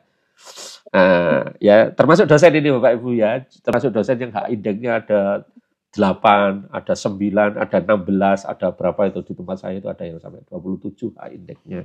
Nah itu didorong supaya menjadi transdisiplin ini. Mampu mengelola, memimpin, dan mengembangkan riset dan pengembangan yang bermanfaat bagi kemaslahatan umat. Nah ini Bapak Ibu yang terakhir ini. Serta mampu mendapat pengakuan nasional internasional ini, Bapak Ibu ya. Jadi sudah cocok ini. Nah, kalau dituliskan dalam bentuk item, Bapak Ibu, sama seperti tadi isinya, terakhir pencapaian kompetensi lulusannya, yaitu bisa melalui tesis. Mohon maaf kalau S3 ini barangkali disertasi ya, Bapak Ibu. Disertasi kalau konteksnya Indonesia ini, walaupun di luar negeri banyak juga yang menggunakan istilah tesis. Ya disertasi, prototipe, project, ataupun bentuk yang lainnya. Ya ini, saya tidak tahu. Kalau di MIPA itu ya, atau sama dengan di tempat saya dari teknik fisika Bapak Ibu. Kayaknya masih memilih disertasi dan tesis ya, kayaknya S2 ini. Untuk berpindah ke lain hati itu agak berat ini. Berpindah ke prototipe ataupun ke proyek atau bentuk lainnya gitu ya. Agak berat, dosen agak ada resisten begitu ya. Nah, kalau ya gimana S2 bisa enggak membuat prototipe ini? Ya dosen masih maju mundur. Oh ya tidak lah, kalau S2 ya apalagi S3 ya harus membuat tesis, disertasi, publikasi, masih begitu. Ya memang ini kita masih berproses untuk berubah ke paradigma yang baru ya Bapak Ibu ya. Nah ini tadi ya Bapak yang saya sampaikan. Ini dasarnya saya ambil dari Permendikbud nomor 154 tahun 2014. Pengertian monodisiplin, multidisiplin, transdisiplin, interdisiplin, dan transdisiplin ini. Ini nanti Bapak Ibu bisa baca masing-masing. Ya dasarnya ini Bapak Ibu. Kemudian yang berikutnya lagi adalah soal ini Bapak Ibu. Soal CPL sudah, soal soal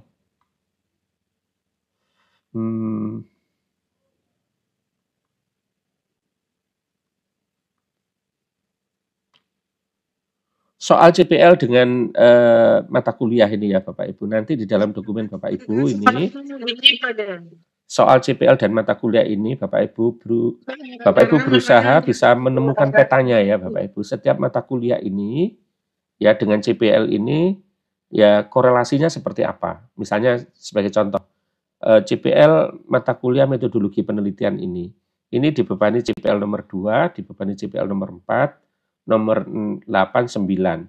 Lah itu masing-masing kontribusinya berapa persen.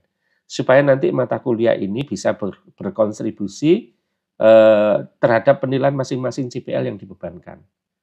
Jadi Bapak Ibu di dalam di dalam dokumen kurikulum nanti tidak cukup Bapak Ibu hanya mencentang ya CPL dengan mata kuliah seperti dulu dicentang-centang begini Bapak Ibu. Ya, dicentang. Nah, nanti ditambah saja dengan berapa ini bobot kontribusinya. Sehingga nanti kalau mata kuliah metodologi penelitian ini mahasiswa mendapatkan nilai di CPL 2-nya itu nilainya 80, maka 80 ini dikalikan 56%, CPL 2 ini mendapatkan nilai 80 kali 50% dari mata kuliah ini. Lalu yang berikutnya nanti kalau ada mahasiswa mengikuti mata kuliah statistik dapat nilai 70, maka 70 kalikan 9%. Nah, CPL 2-nya itu mendapatkan kontribusi dari mata kuliah statistik dari hasil perkalian ini dan seterusnya. Sehingga nanti akhirnya CPL 2 ini akan mendapatkan penilaian untuk mahasiswa tertentu ya dari berbagai mata kuliah yang diambil gitu ya. Nah, ini adalah cara yang saya kira sudah ada di dalam sistemnya Bapak Ibu karena kemarin waktu saya diundang di UNAS, saya melihat sistem penilaian CPL-nya sudah sangat bagus Bapak Ibu. Jadi saya kira sudah ada di situ. Sekarang tinggal di kurikulum Bapak Ibu yang tadi katanya dikembangkan tahun 2018 dilengkapi dengan tabel ini supaya nanti tabel ini bisa di-embed ke dalam sistem ya Bapak Ibu ya. Ke dalam sistemnya. Lalu berikutnya lagi adalah yang paling penting lagi ini Bapak Ibu. Paling penting lagi itu, mohon maaf Bapak Ibu saya ini ngambil contoh yang tidak sama dengan yang dikirimkan oleh Pak Dekan ke saya. Yang dikirimkan ke saya itu contohnya adalah kimia. Tapi saya punya contoh biologi ini Bapak Ibu. Magister biologi di depan saya ini Bapak Ibu. Ini mata kuliah rekayasa sel dan jaringan. Moga-moga di sana juga ada biologi. Saya lihat kok ada prodi biologi. Itu 3 SKS, 2 SKS itu teori, 1 SKS itu adalah prakteknya, praktikum. Lalu dibebani 2 CPL ini Bapak Ibu. Ya 2 CPL ini. Nah sekarang kita cek Bapak Ibu. Apakah kemampuan yang ada di CPL ini didukung oleh mata kuliah dengan bahan kajiannya?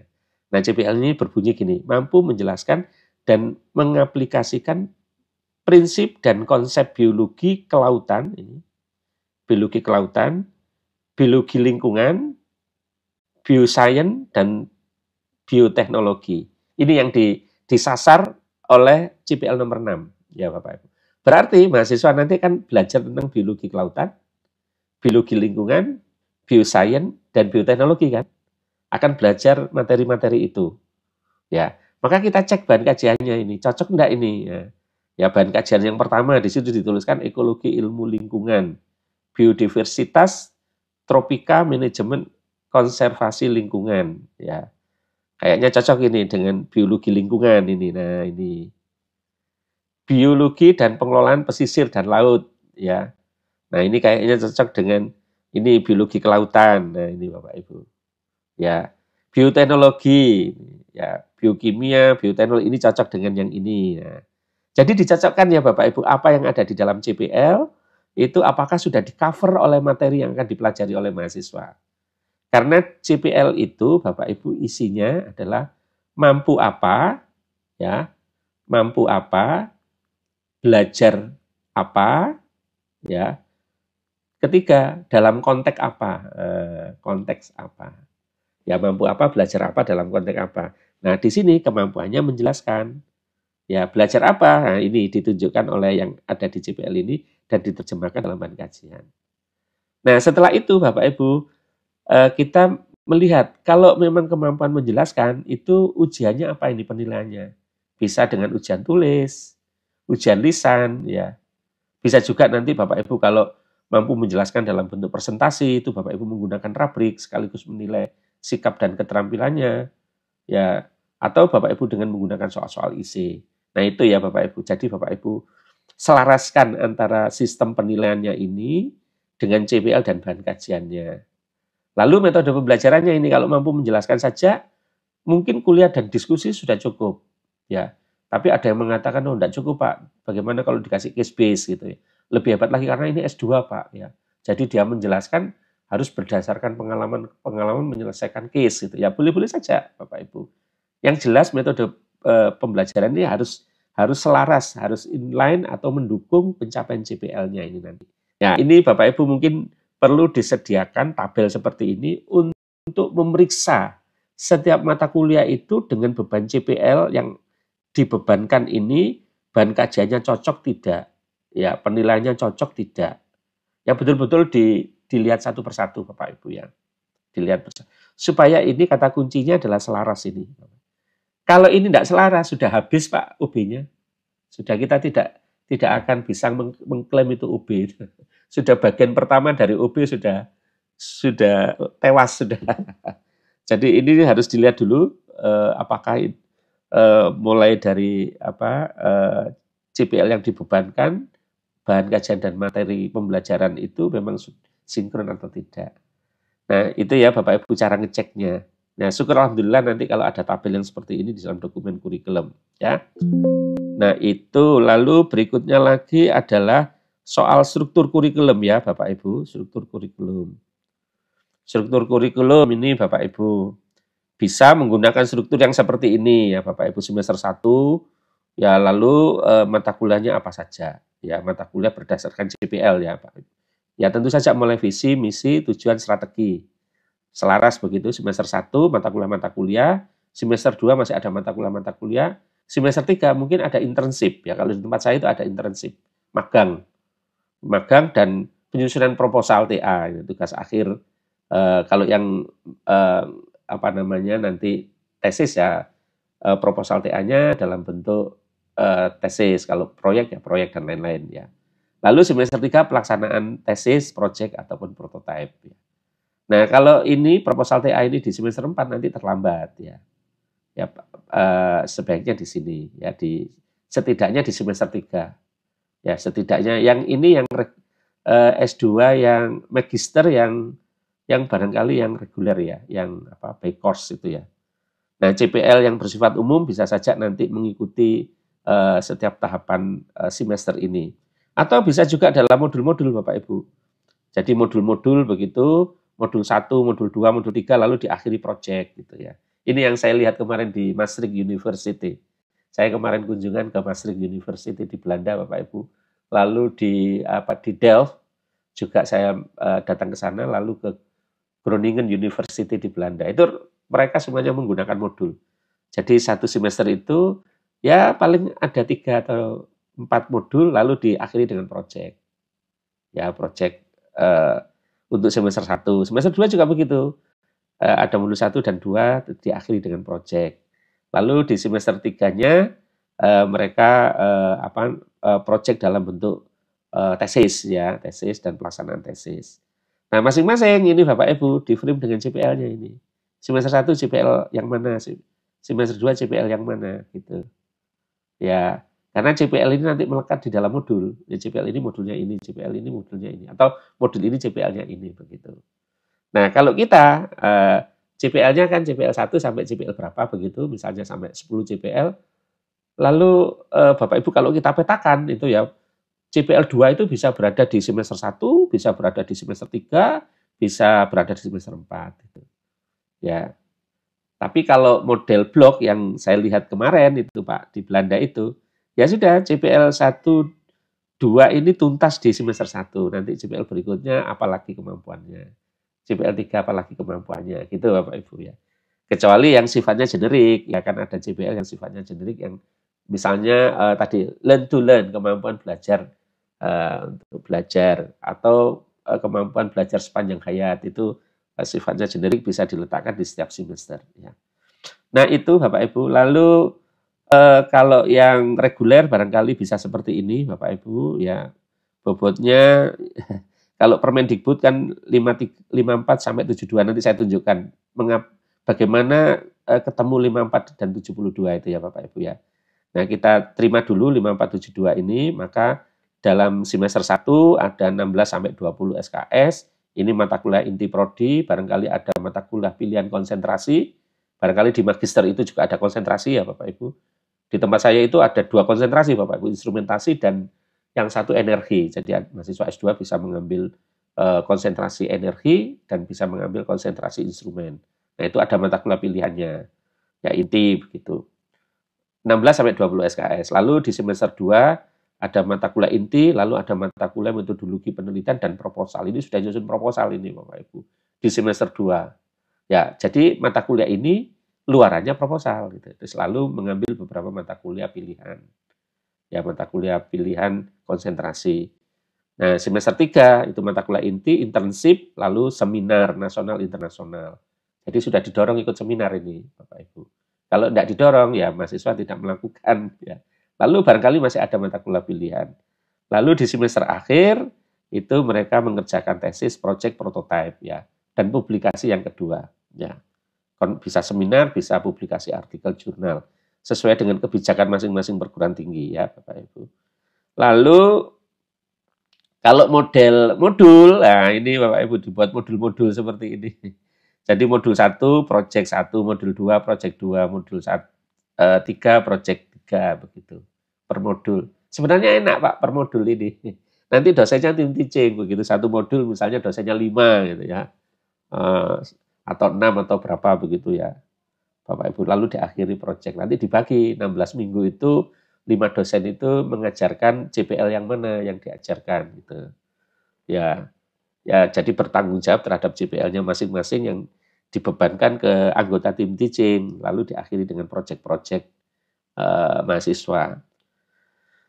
Ya, cuman memang agak berat ini Bapak Ibu karena kita harus menggeser paradigma dulu karena sudah sejak berpuluh-puluh tahun memang kurikulum kita itu basisnya mata kuliah ya. Mata kuliah yang SKS kecil-kecil ya Bapak Ibu. Lalu seterusnya seperti itu ya Bapak Ibu.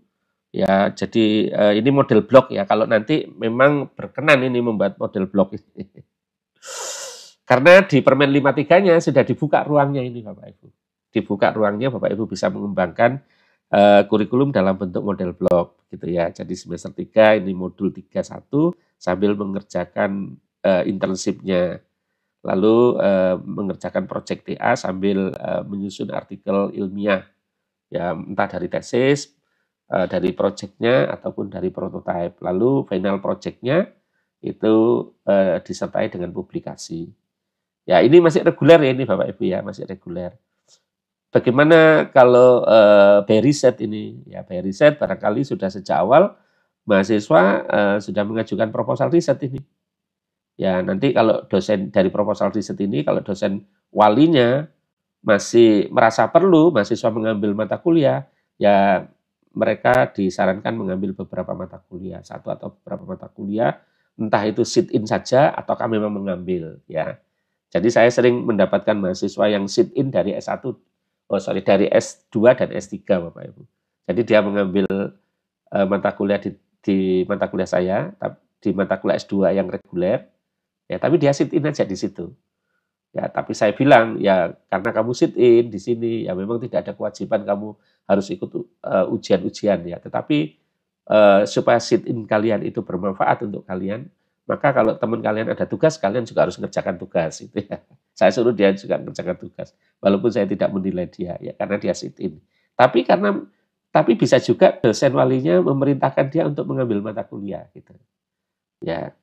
Lalu berikutnya Bapak Ibu, karena ini sudah diawali dengan proposal, lalu di semester 2-nya mereka sudah mengerjakan tesis atau proyek atau prototipe lalu publikasi.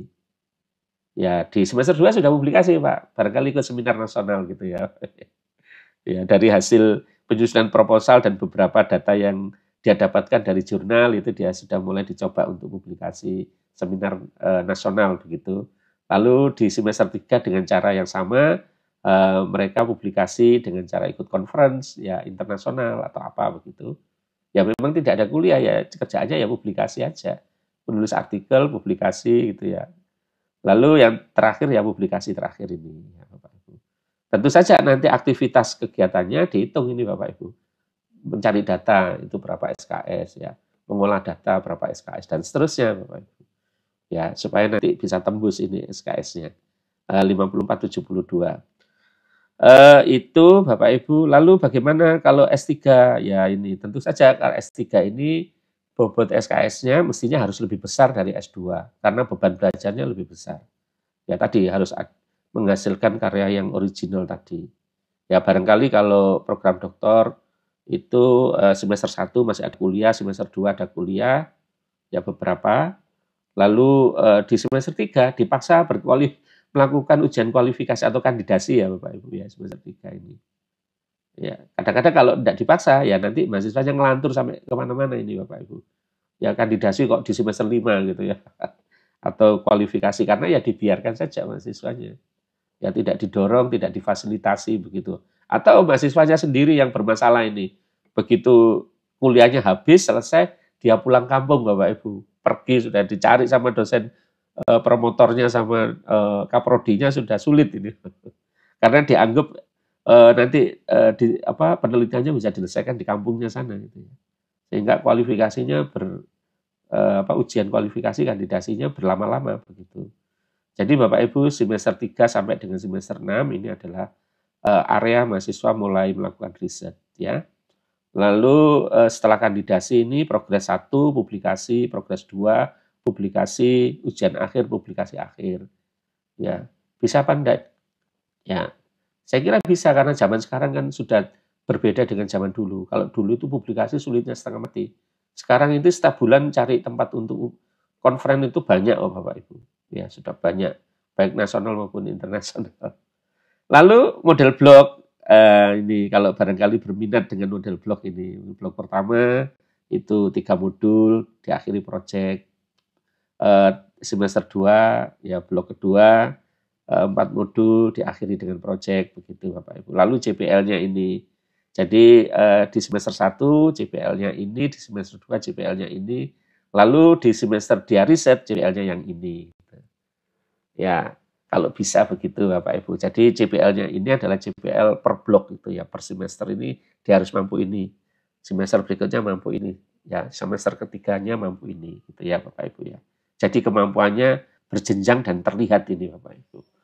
Nah itu lalu yang reguler seperti yang kita ketahui bersama atau mungkin kita alami bersama yaitu masih banyak kuliah begitu Bapak Ibu. Kuliah gitu ya.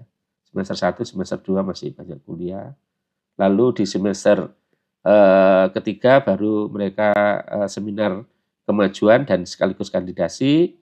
Lalu semester 4 dan seterusnya publikasi. Ya ini yang reguler. Kalau by riset Bapak Ibu kalau permennya mengatakan bahwasanya permen yang 53 itu mengatakan 2 semester ini adalah pembelajaran, ya, 4 semester itu adalah penelitian. Itu bunyinya permen ya Bapak Ibu ya. Peraturan Menteri 53 itu mengatakan begitu. Jadi 1 dan 2 ini adalah pembelajaran artinya mata kuliah. Di mata kuliah, belajar di mata kuliah. Sedangkan semester 3 sampai dengan 6 itu adalah penelitian. Ya.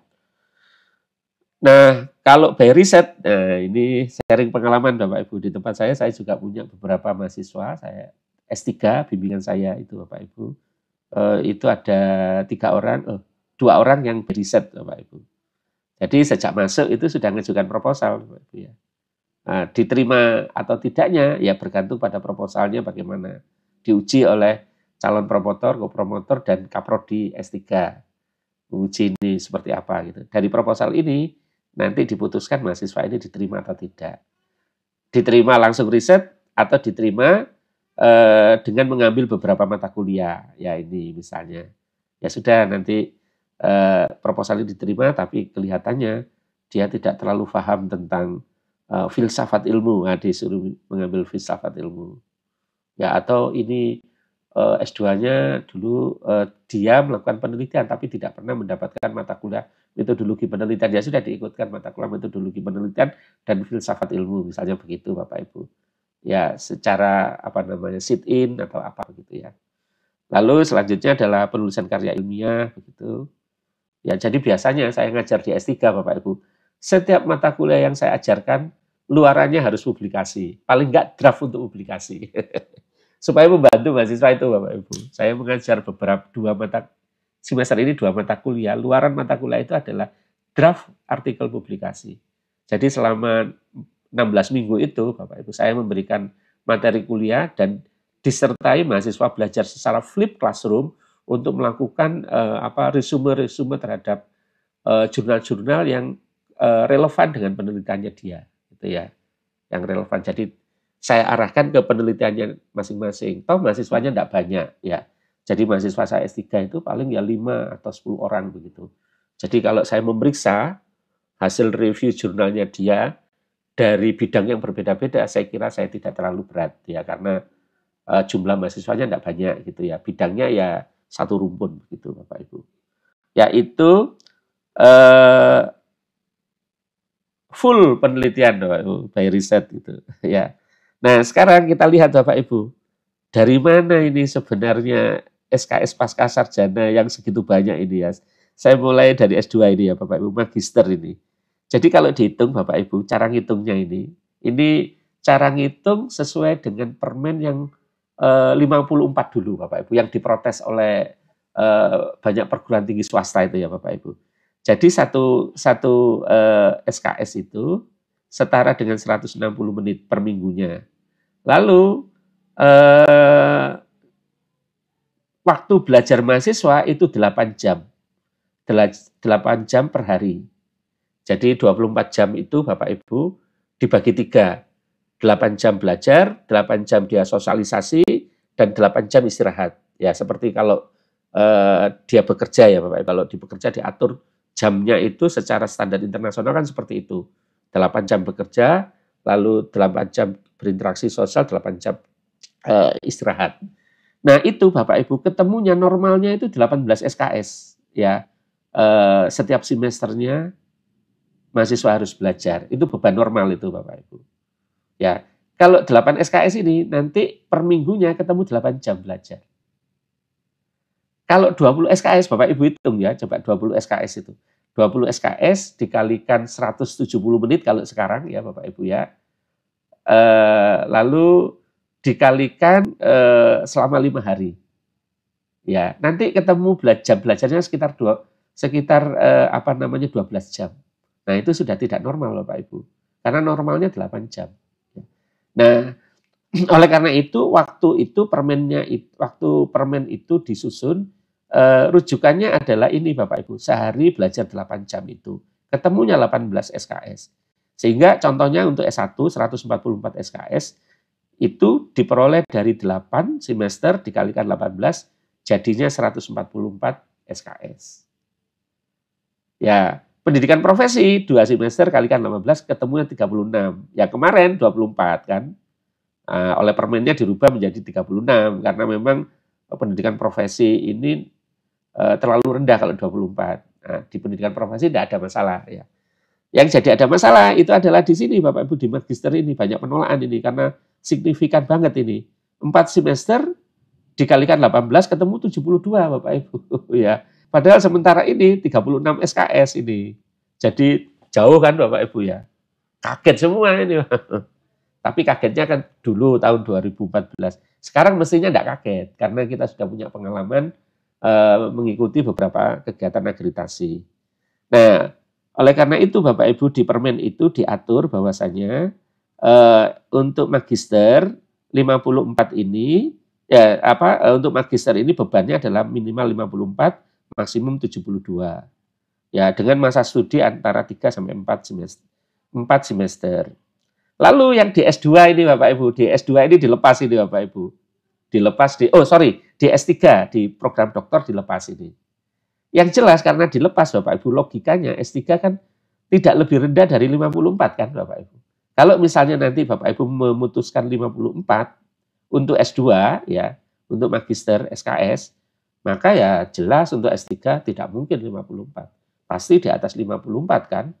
Karena S3-nya adalah 6 semester atau 3 tahun ya. Pasti, tapi dilepas memang oleh kementerian, silakan ditentukan sendiri. Ya seperti itu. Nah, kalau menurut hitung-hitungan dari 18 SKS ini Bapak Ibu, ya 6 semester kali 18 ya mestinya ketemunya 108 SKS. Ya, mestinya ketemunya di situ. Ya. Nah, itu Bapak Ibu hitung-hitungannya bagaimana ketemu 72, ini kisaran 54-72 untuk magister, dan ketemu 108 untuk program doktor. Walaupun Bapak Ibu masih tetap diminta untuk menetapkan standarnya masing-masing. Jadi Bapak Ibu permen ini juga di beberapa di klausul di atasnya Bapak Ibu didorong untuk menetapkan standar perguruan tinggi masing-masing mau berapa. Yang jelas jangan keluar dari standar yang ditetapkan ini, ya. Lalu kita coba mengacu ke ICTS ini Bapak Ibu ya, ke ICTS. Kalau Bapak Ibu nanti besok didatangi oleh ASIIN itu, mereka punya ketentuan seperti ini Bapak Ibu. 1 kredit poin ICTS ini itu waktunya 25 sampai 30 jam per semester. Loh, kecil loh Bapak Ibu. Ya. Jadi 25 sampai 30 jam per semesternya. Lah kita 1 SKS itu Bapak Ibu 45 jam per semester. Bayangkan Bapak Ibu, ya. Jadi kita ini lebih besar standar SKS-nya dibandingkan ICTS. Ya, lebih besar ini Bapak Ibu. Ya, dibandingkan ICTS. Tapi herannya SKS-nya kok malah lebih kecil gitu ya dibandingkan ICTS. Nah, di standar Eropa untuk bachelor itu Bapak Ibu 180 sampai 240 ICTS, atau kalau dijadikan jam itu untuk S1 ya Bapak Ibu 4.500 sampai dengan 7.200. Ini kalau dihitung dari sistem SKS kita berarti 144 SKS, yaitu SKS ini sama dengan 144 dikalikan 45 jam kan Bapak Ibu. 45 jam. Masih masuk di sini Bapak Ibu. Masih masuk. Lalu kalau untuk magister standar ICTS-nya itu adalah 100 sampai 120 ICTS ya. Lalu kalau dijadikan jam Bapak Ibu itu 2.500 sampai 3.500 jam. Ya. Nah, coba Bapak Ibu hitung kalau 36 SKS. Ya, 36 dikalikan 45. Ketemunya berapa ya Bapak Ibu ini? Coba saya hitungkan ya Bapak Ibu. Mohon maaf ini saya pakai kalkulator ini. Ya, jadi 36 dikalikan 45 jam. Ya, ketemunya adalah 1.620 Bapak Ibu jam. Jadi masih tidak masuk di standarnya mereka gitu. Jadi kalau kita tetap pakai 36, pasti mereka tidak mau mengakreditasi kita Bapak Ibu. Pasti tidak mau. Dia mengatakan kurang ini. Setidaknya 2.500 gitu. Nah, 2.500 inilah jadi 54, yang ini sekitar 72 gitu, Bapak Ibu ya. Ya terambil dari standar ini Bapak Ibu ya. Standar Eropa ini supaya menyelamatkan prodi-prodi S2 yang mau ikut akreditasi internasional di Eropa. Ya, yang menganut sistem ICTS ini. Ya itu. Toh secara rasional ya kita pernah menghitung ini di permen kita kan begitu. Cuman ada negosiasi yang dulu tahun 2014 itu karena soal SPP itu sehingga minta dikecilkan Bapak Ibu. Lalu bagaimana siasat kita? Nah ini saya sharing pengalaman ya Bapak Ibu. Saya punya pengalaman di prodi saya, ya S2 ini Bapak Ibu, yang kemarin sudah terakreditasi oleh ASIIN, full akreditasi. Nah kurikulumnya itu kan 36 SKS ini Bapak Ibu. Ya, jadi kurikulum yang existing itu 36 SKS yang ada itu. Lah lalu kurang kan Bapak Ibu, mereka mengatakan ini kurang ini, 36, kami tidak bisa mengakreditasi kalian kalau kurikulum SKS-nya totalnya 36 jam belajarnya. Lalu dicari-carikan Bapak Ibu oleh tim penjaminan mutu dibantu. Apa saja kegiatan belajar mahasiswa yang belum dinilai dalam bentuk SKS, tapi itu dilakukan gitu ya Bapak Ibu ya. Dilakukan misalnya review paper dan presentation ini tidak pernah dikasih bobot jam. Padahal ini dilakukan oleh mahasiswa S2. Lalu dikasih kredit 14. Ya, report writing, nah ini dikasih bobot 13. Ya, case study simulation analysis ini dikasih bobot 2 SKS ya. Lalu project design ya mahasiswanya mengerjakan project, tapi tidak pernah dibebani SKS, dihargai dengan SKS Bapak Ibu. Dicarikan Bapak Ibu, apa kegiatan belajar mahasiswa yang dilakukan ya, tetapi belum dibobot SKS ya. Proposal tesis dibobot SKS. Akhirnya ketemu Bapak Ibu, dari semua yang dilakukan oleh mahasiswa setelah dibobotin, diberikan bobot waktu Bapak Ibu, ketemu ya 36 ditambah 36 ketemunya 72. Ya. Nah, itu kita masukkan ke mereka, ya kita sampaikan ke mereka, mereka bisa nerima Bapak Ibu. Dengan kata lain Bapak Ibu, kalau kurikulum yang baru ini yang akan dijalankan dari hasil mengikuti akreditasi ASI ini itu tadi. Nah, ini kan bisa dijadikan masing-masing ini dijadikan bagian dari mata kuliah kan Bapak Ibu. Jadi review paper dan presentasi ini. Oh, itu di mata kuliah apa itu? Dulu dilakukan di mata kuliah penelitian, berarti ditambah mata kuliah metodologi penelitian dengan 14 SKS begitu. Lalu case study simulation ini dulu dikerjakan mahasiswa di mana? Oh, di mata kuliah ini, mata kuliahnya ditambah dengan 2 SKS gitu. Jadi ditambahkan, tidak perlu membentuk mata kuliah baru. Ya, biasanya kalau membentuk mata kuliah baru itu prodinya agak keberatan gitu ya. Keberatan. Jadi ditambahkan di mata kuliah di mana mahasiswa itu memang mengerjakan itu. Jadi kalau kita pikir-pikir ya Bapak Ibu, kurikulum 36 dengan apa yang dikerjakan oleh mahasiswa itu betul-betul penghargaan waktu dalam bentuk SKS itu sangat kecil Bapak Ibu. Melihat beratnya. Apalagi S3 ya Bapak Ibu. Cuman 42 SKS. Padahal mahasiswa itu kalau betul-betul mengerjakan sesuai dengan kurikulum itu luar biasa sulitnya kan Bapak Ibu ya S3 itu. Ya, dikasih bobot cuman 42 SKS 3 tahun itu.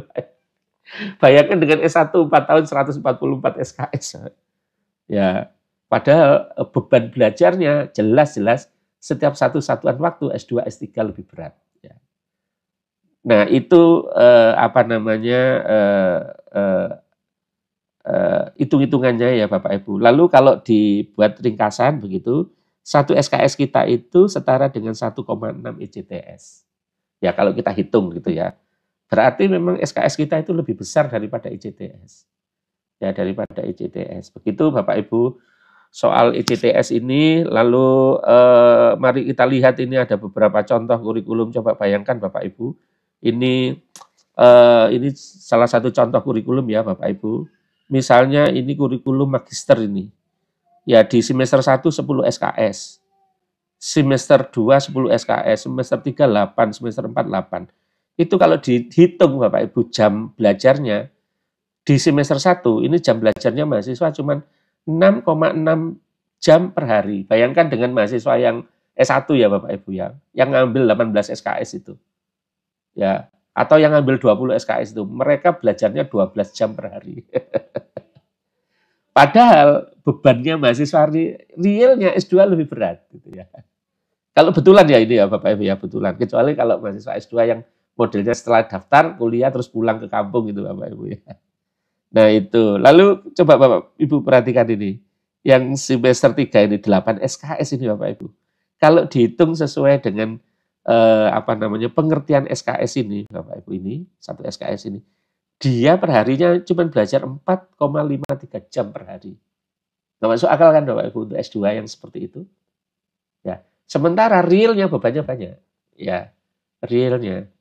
Nah, berarti kurikulum kita ada persoalan tentang menghitung beban SKS ini. Ya, beban SKS dalam satu satuan waktu. Ya, nah ini contoh lagi ini doktoral ini Bapak Ibu ya. Ini di tempat saya ini yang dulu ini Bapak Ibu ya, kurikulum yang dulu ini. Teknik fisika ini ya, program doktoral ini. Coba Bapak Ibu. Ini ada yang 5 dalam satu semester ini 5 SKS saja ini Bapak Ibu. Seminar kemajuan 5 SKS ini. Ya kalau dihitung ya 2,83 ini padahal sehari-harinya dalam rangka seminar tahapan 2 ini dia berada di lab, ya dia harus ketemu dengan pembimbing, konsultasi dan seterusnya ini. Setiap hari begitu kalau tidak ada di lab dicari sama pembimbingnya. Ya kecuali yang tadi Pak, model SKS, model mahasiswa S3 yang dikerjakan di kampung ya, di rumahnya masing-masing. Ya barangkali bisa lebih kecil dari ini. Tapi dalam desain kurikulum dengan standar-standar yang ada ini, pasti dengan 42 SKS ini bermasalah Bapak Ibu ya. Kecukupan belajarnya bermasalah. Ya, nanti Bapak Ibu bisa teliti lagi ya soal beban SKS ini. Ini apalagi ini Pak? Nah ini ya ini lagi ada yang 3 SKS ini Pak. Ya ini saya ambilkan contoh dari mana ini? Ini dulu PDSL program. Oh ini saya ambil dari ini apa namanya Fakultas Pertanian di Universitas Lambung Mangkurat ini. Saya ambil ini ya. Waktu itu saya diundang juga untuk bicara soal ini. Itu malah ada di semester 3 ini yang cuma 3 SKS ini Bapak Ibu. Ya dengan waktu belajar cuma 1,6 ini ya. Saya sarankan tolong difikirkan lagi gitu ya. Nah, itu Bapak Ibu ini tadi sudah bahwasanya ketercapaian kompetensi lulusan itu melalui ini Bapak Ibu melalui tugas akhir ya. Tugas akhir, tesis, prototipe ya, project atau yang lainnya. Lalu ada pertanyaan, bagaimana Pak Samsul jurusan kimia fisika seperti tempat kita ini, apakah memilih project atau tesis begitu? Bagaimana cara menentukannya? Nah, saya punya saran Bapak Ibu cara menentukannya. Karena kita menggunakan paradigma UB, Outcome Based Education Bapak Ibu, ya, maka Bapak Ibu tetapkan dulu CPL tugas akhir, ya sebagai sebuah mata kuliah. Tugas akhir itu kan mata kuliah ya Bapak Ibu, tesis, disertasi, ya itu kan mata kuliah, ya. Jadi Bapak Ibu tesisnya ditentukan dulu CPL-nya. CPL-nya apa saja? CPL 1, CPL 2 dan seterusnya sampai CPL berapa gitu Bapak Ibu untuk tesis. Misalnya Bapak Ibu satu prodi punya 10 CPL, nanti 5 CPL untuk tugas akhir misalnya. Tentukan dulu CPL-nya. CPL-nya ini. Nah, setelah CPL-nya ditentukan, nah sekarang silakan mahasiswa mau ngerjakan tesis, disertasi, asalkan bisa mencapai CPL-nya. Lalu ada mahasiswa gini, Pak, saya mau membuat prototipe, Pak. Ya, silakan asal bisa mencapai tesisnya, CPL-nya. Yang lain mau mengambil project, ya silakan ambil project, asalkan sesuai dengan CPL-nya. Nah, supaya mahasiswa bisa mengambil berbagai macam bentuk kegiatan tugas akhir ini, tentu saja Bapak Ibu perlu membuat panduan, ya, panduan bagaimana mahasiswa kalau mengerjakan tugas akhir dalam bentuk tesis disertasi, bagaimana kalau membuat prototipe, tentu saja acuannya adalah CPL, ya Bapak Ibu, supaya kita tidak terombang-ambing ini Bapak Ibu, ya tidak terombang-ambing, karena outcome based education itu seperti yang kita bicarakan di depan, segala daya upaya dalam rangka untuk mencapai outcome-nya kan. Ya daya upayanya bisa melalui tesis disertasi, prototipe, project dan lain-lain. Ya silakan saja. Jadi ini kerannya dibuka ini Bapak Ibu. Barangkali kalau fresh graduate begitu lebih suka memilih tesis disertasi. Tapi kalau mahasiswa yang dari tempat kerja, ya banyak yang ngajukan membuat prototipe atau proyek Bapak Ibu, walaupun jurusannya sains ya. Di tempat saya juga begitu Bapak Ibu, banyak yang mahasiswa S2 itu yang memang dari tempat kerja ya, dari mahasiswa yang bekerja itu dia selalu, bisakah Pak, ini permasalahannya saya angkat dari tempat saya kerja Pak, gitu ya, membuat prototipe atau proyek. Ya asalkan sesuai dengan pencapaian CPL, ya silakan jalan gitu ya. Kalau tidak sesuai dalam pencapaian ini ya jangan gitu ya. Ini akan menurunkan kualitas ini. Tapi ketiga-tiganya, ya ini 1, 2, 3 dan lainnya tadi, ya mungkin perlu kita minta untuk melakukan publikasi, ya karena di KKNI-nya tadi itu kan diakui secara nasional maupun internasional, berarti kan ada publikasinya, ya harus ada publikasinya, tetap publikasi. Nah kira-kira demikian Bapak Ibu apa yang bisa saya sampaikan, dan nanti mungkin barangkali